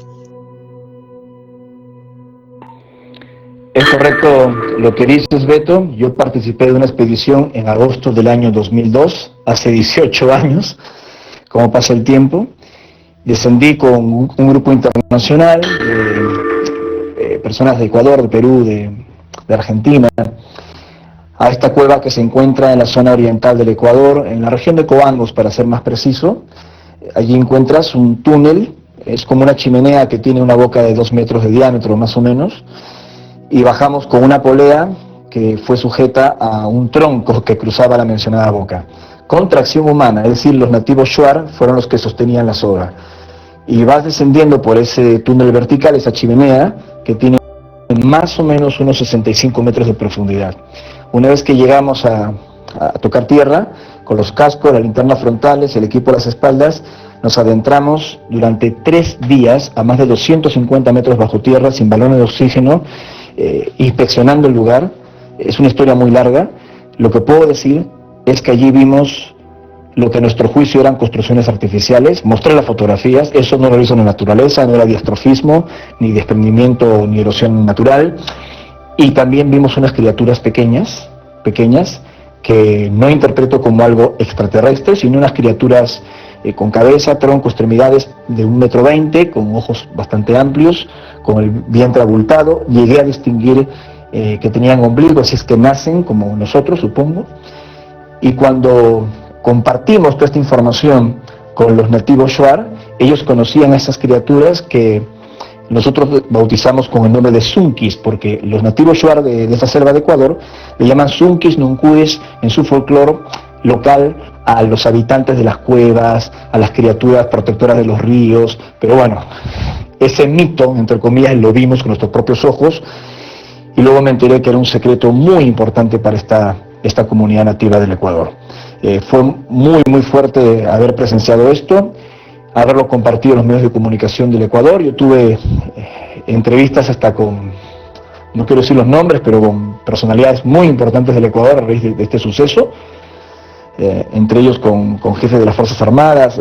No se imaginan en el lío que me metí, pero esto realmente sucedió, y lo recuerdo con bastante asombro y fascinación. Fue hace 18 años. Estuve 3 días en la Cueva de los Tallos, es cierto. Cambio. Muchachos,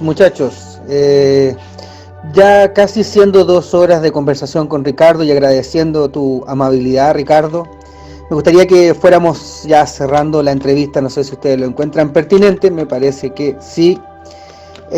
No sé si habrá una última pregunta que pudiéramos hacer a Ricardo para luego cerrar y hacemos la despedida oficial, yo agradeciendo a mi querido amigo Richard González.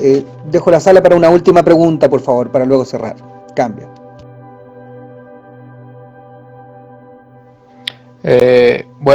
Agradeciendo la presencia de Ricardo, y para cerrar quisiera saber cuál ha sido el mayor mensaje que han venido de estos seres y que más a ti te ha desconcertado sobre el futuro de la humanidad. Podría decirte tantas cosas, hermano, pero ahora mismo lo que me surge es ese mensaje que sostiene que algunos de los, entre comillas, extraterrestres que están contactando con la humanidad serían nuestros descendientes que viajaron al espacio porque en la Tierra ya no podíamos convivir más, porque el planeta se puso hasta nuestra contra, porque ocurrieron cosas graves e irreversibles, y teníamos que, en esta situación de emergencia, asegurar la supervivencia de nuestra especie. Y por eso estos descendientes nuestros, en un proyecto espacial increíble, sin precedentes, viajaron al sistema de Alpha Centauri, como ya dije. Lo que es extraordinario es que de alguna forma los descendientes de los viajeros Alpha Centauri, en una línea de tiempo futuro en nuestra historia, han logrado colarse en nuestra actual línea de tiempo, como si hubieran viajado a nuestro pasado, algo que es imposible según nuestra comprensión actual de la física, con la intención de advertir a sus ancestros de algo. Es lo que más me ha desconcertado, lo que más me llamó la atención, y sobre todo la verificación de ese mensaje, de esos contactos, cuando ya citado Stephen Hawking dio la conferencia de prensa en Nueva York.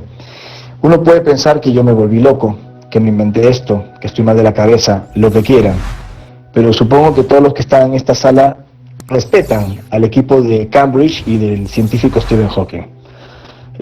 Creo que ninguno aquí se considera más instruido, más inteligente o con más recursos que ese equipo de científicos. Y ellos dijeron en diferentes oportunidades, después de nuestro contacto, que solo teníamos 100 años antes de hacer ese gran viaje. Lo pueden ver en un documental de la BBC de Londres, que fue uno de los últimos grandes mensajes de Hawking antes de fallecer. ¿Cómo no me va a desconcertar esto?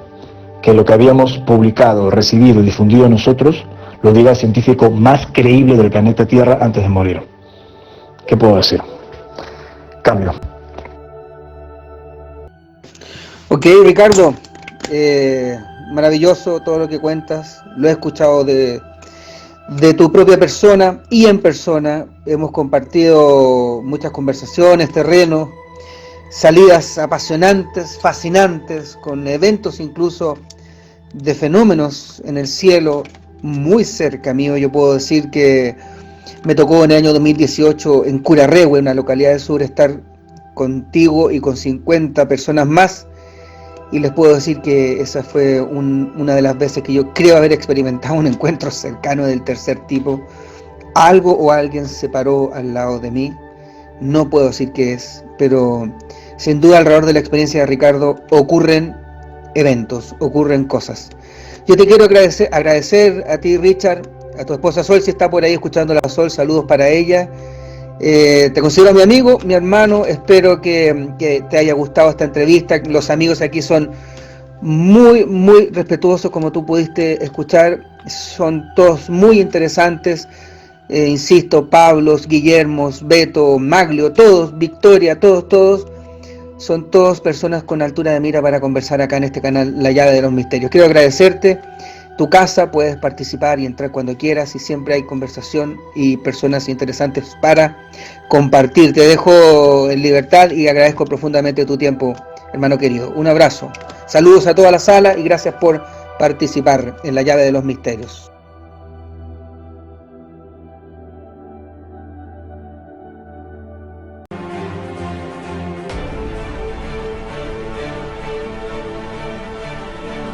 Entra a todas nuestras redes sociales.